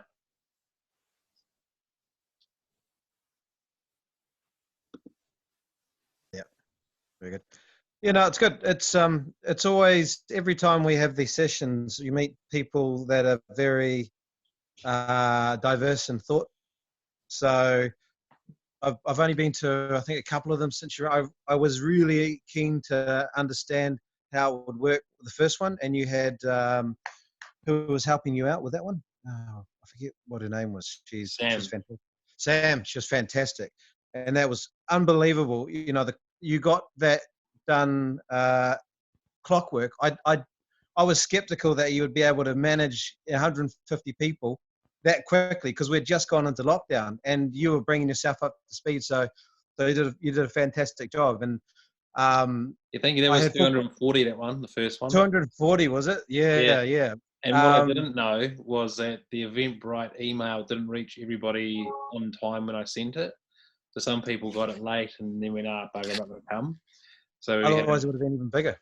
Yeah, it would have been over 300. So I was a bit gutted, to be honest. But so, given that this is probably coming out the other side, I was keen to see how it evolved and who some new faces probably would have been shown up in this space. And yeah, we've connected. I think Will and I are going to have a phone conversation next week. Cool. I think, you're still there, eh, mate? Yeah. Which is cool. So that if one thing comes out of it, and I love his passion about working with principals of schools. Today I was having a good conversation with the director of for the Waikato Region Ministry of Education, and my chamber role, we need to make a bit more, we need to do more in terms of that relationship. So that's what I'm going to talk to Will about. So that's what I got out of tonight. That's the biggest thing anyway. Cool. I appreciate it, Ryan. Love you, Will. No worries. Thank you. And what about you, Sandra?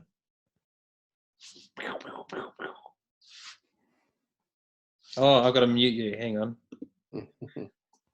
I've already pressed unmute, everybody. I don't know. I must have muted myself. Oh, it's been great. They're just such great events. In fact, I guess at some point you're going to start doing them online, but that's how I've discovered you guys, and it's just been a really great intro. You are online, aren't we?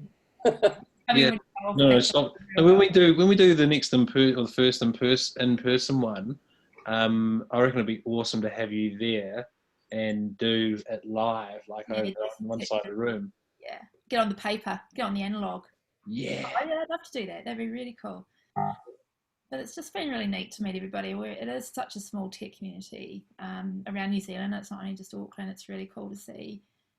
We did that young Thomas down there in New Plymouth, and you start thinking, how can we? There's always opportunities that are coming up in various organisations. So it's just been a really, put faces to names and keep building your own capability within those organisations that we're in.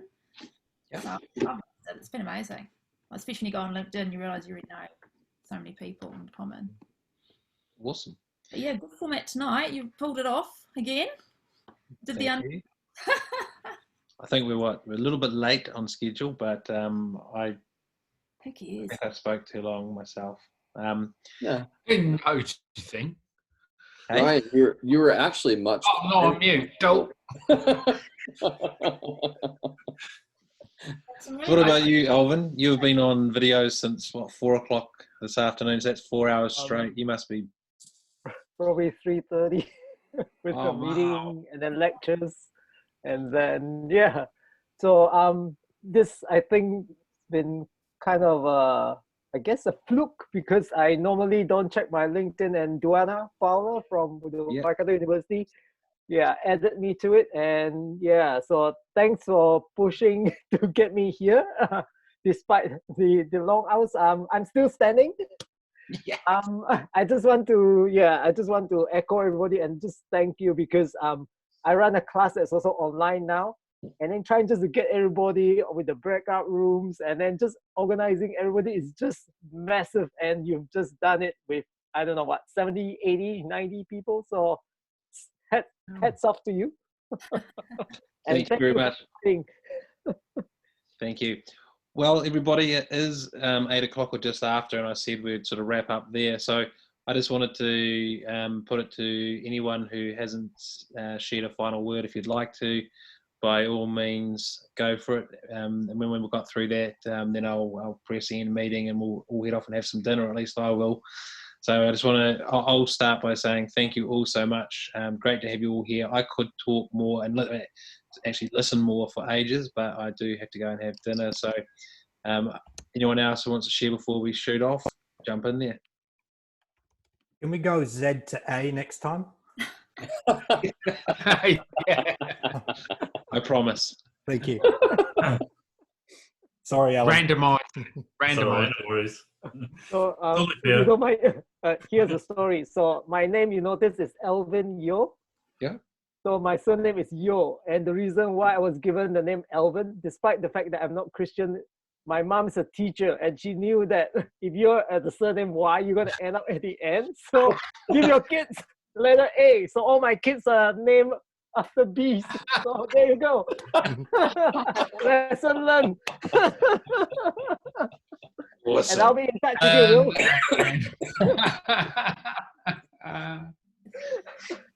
All right. Well, with that, I'll say a big ka kite anō to everybody. Hang on, what have I just pressed? The wrong button. I'm always pressing the wrong button. There we go. So, a big ka kite anō, and thank you so much to everybody. I look forward to connecting with you at the next AFQY online. I'll have an email out over the weekend, so we'll see you then. Be safe and rock on. Thanks, Ryan. Thanks, Ryan. Thanks, Ryan. Thank you, everyone. Fantastic as always. Thanks, bro. Bye, team. Thank you so much. Cheers.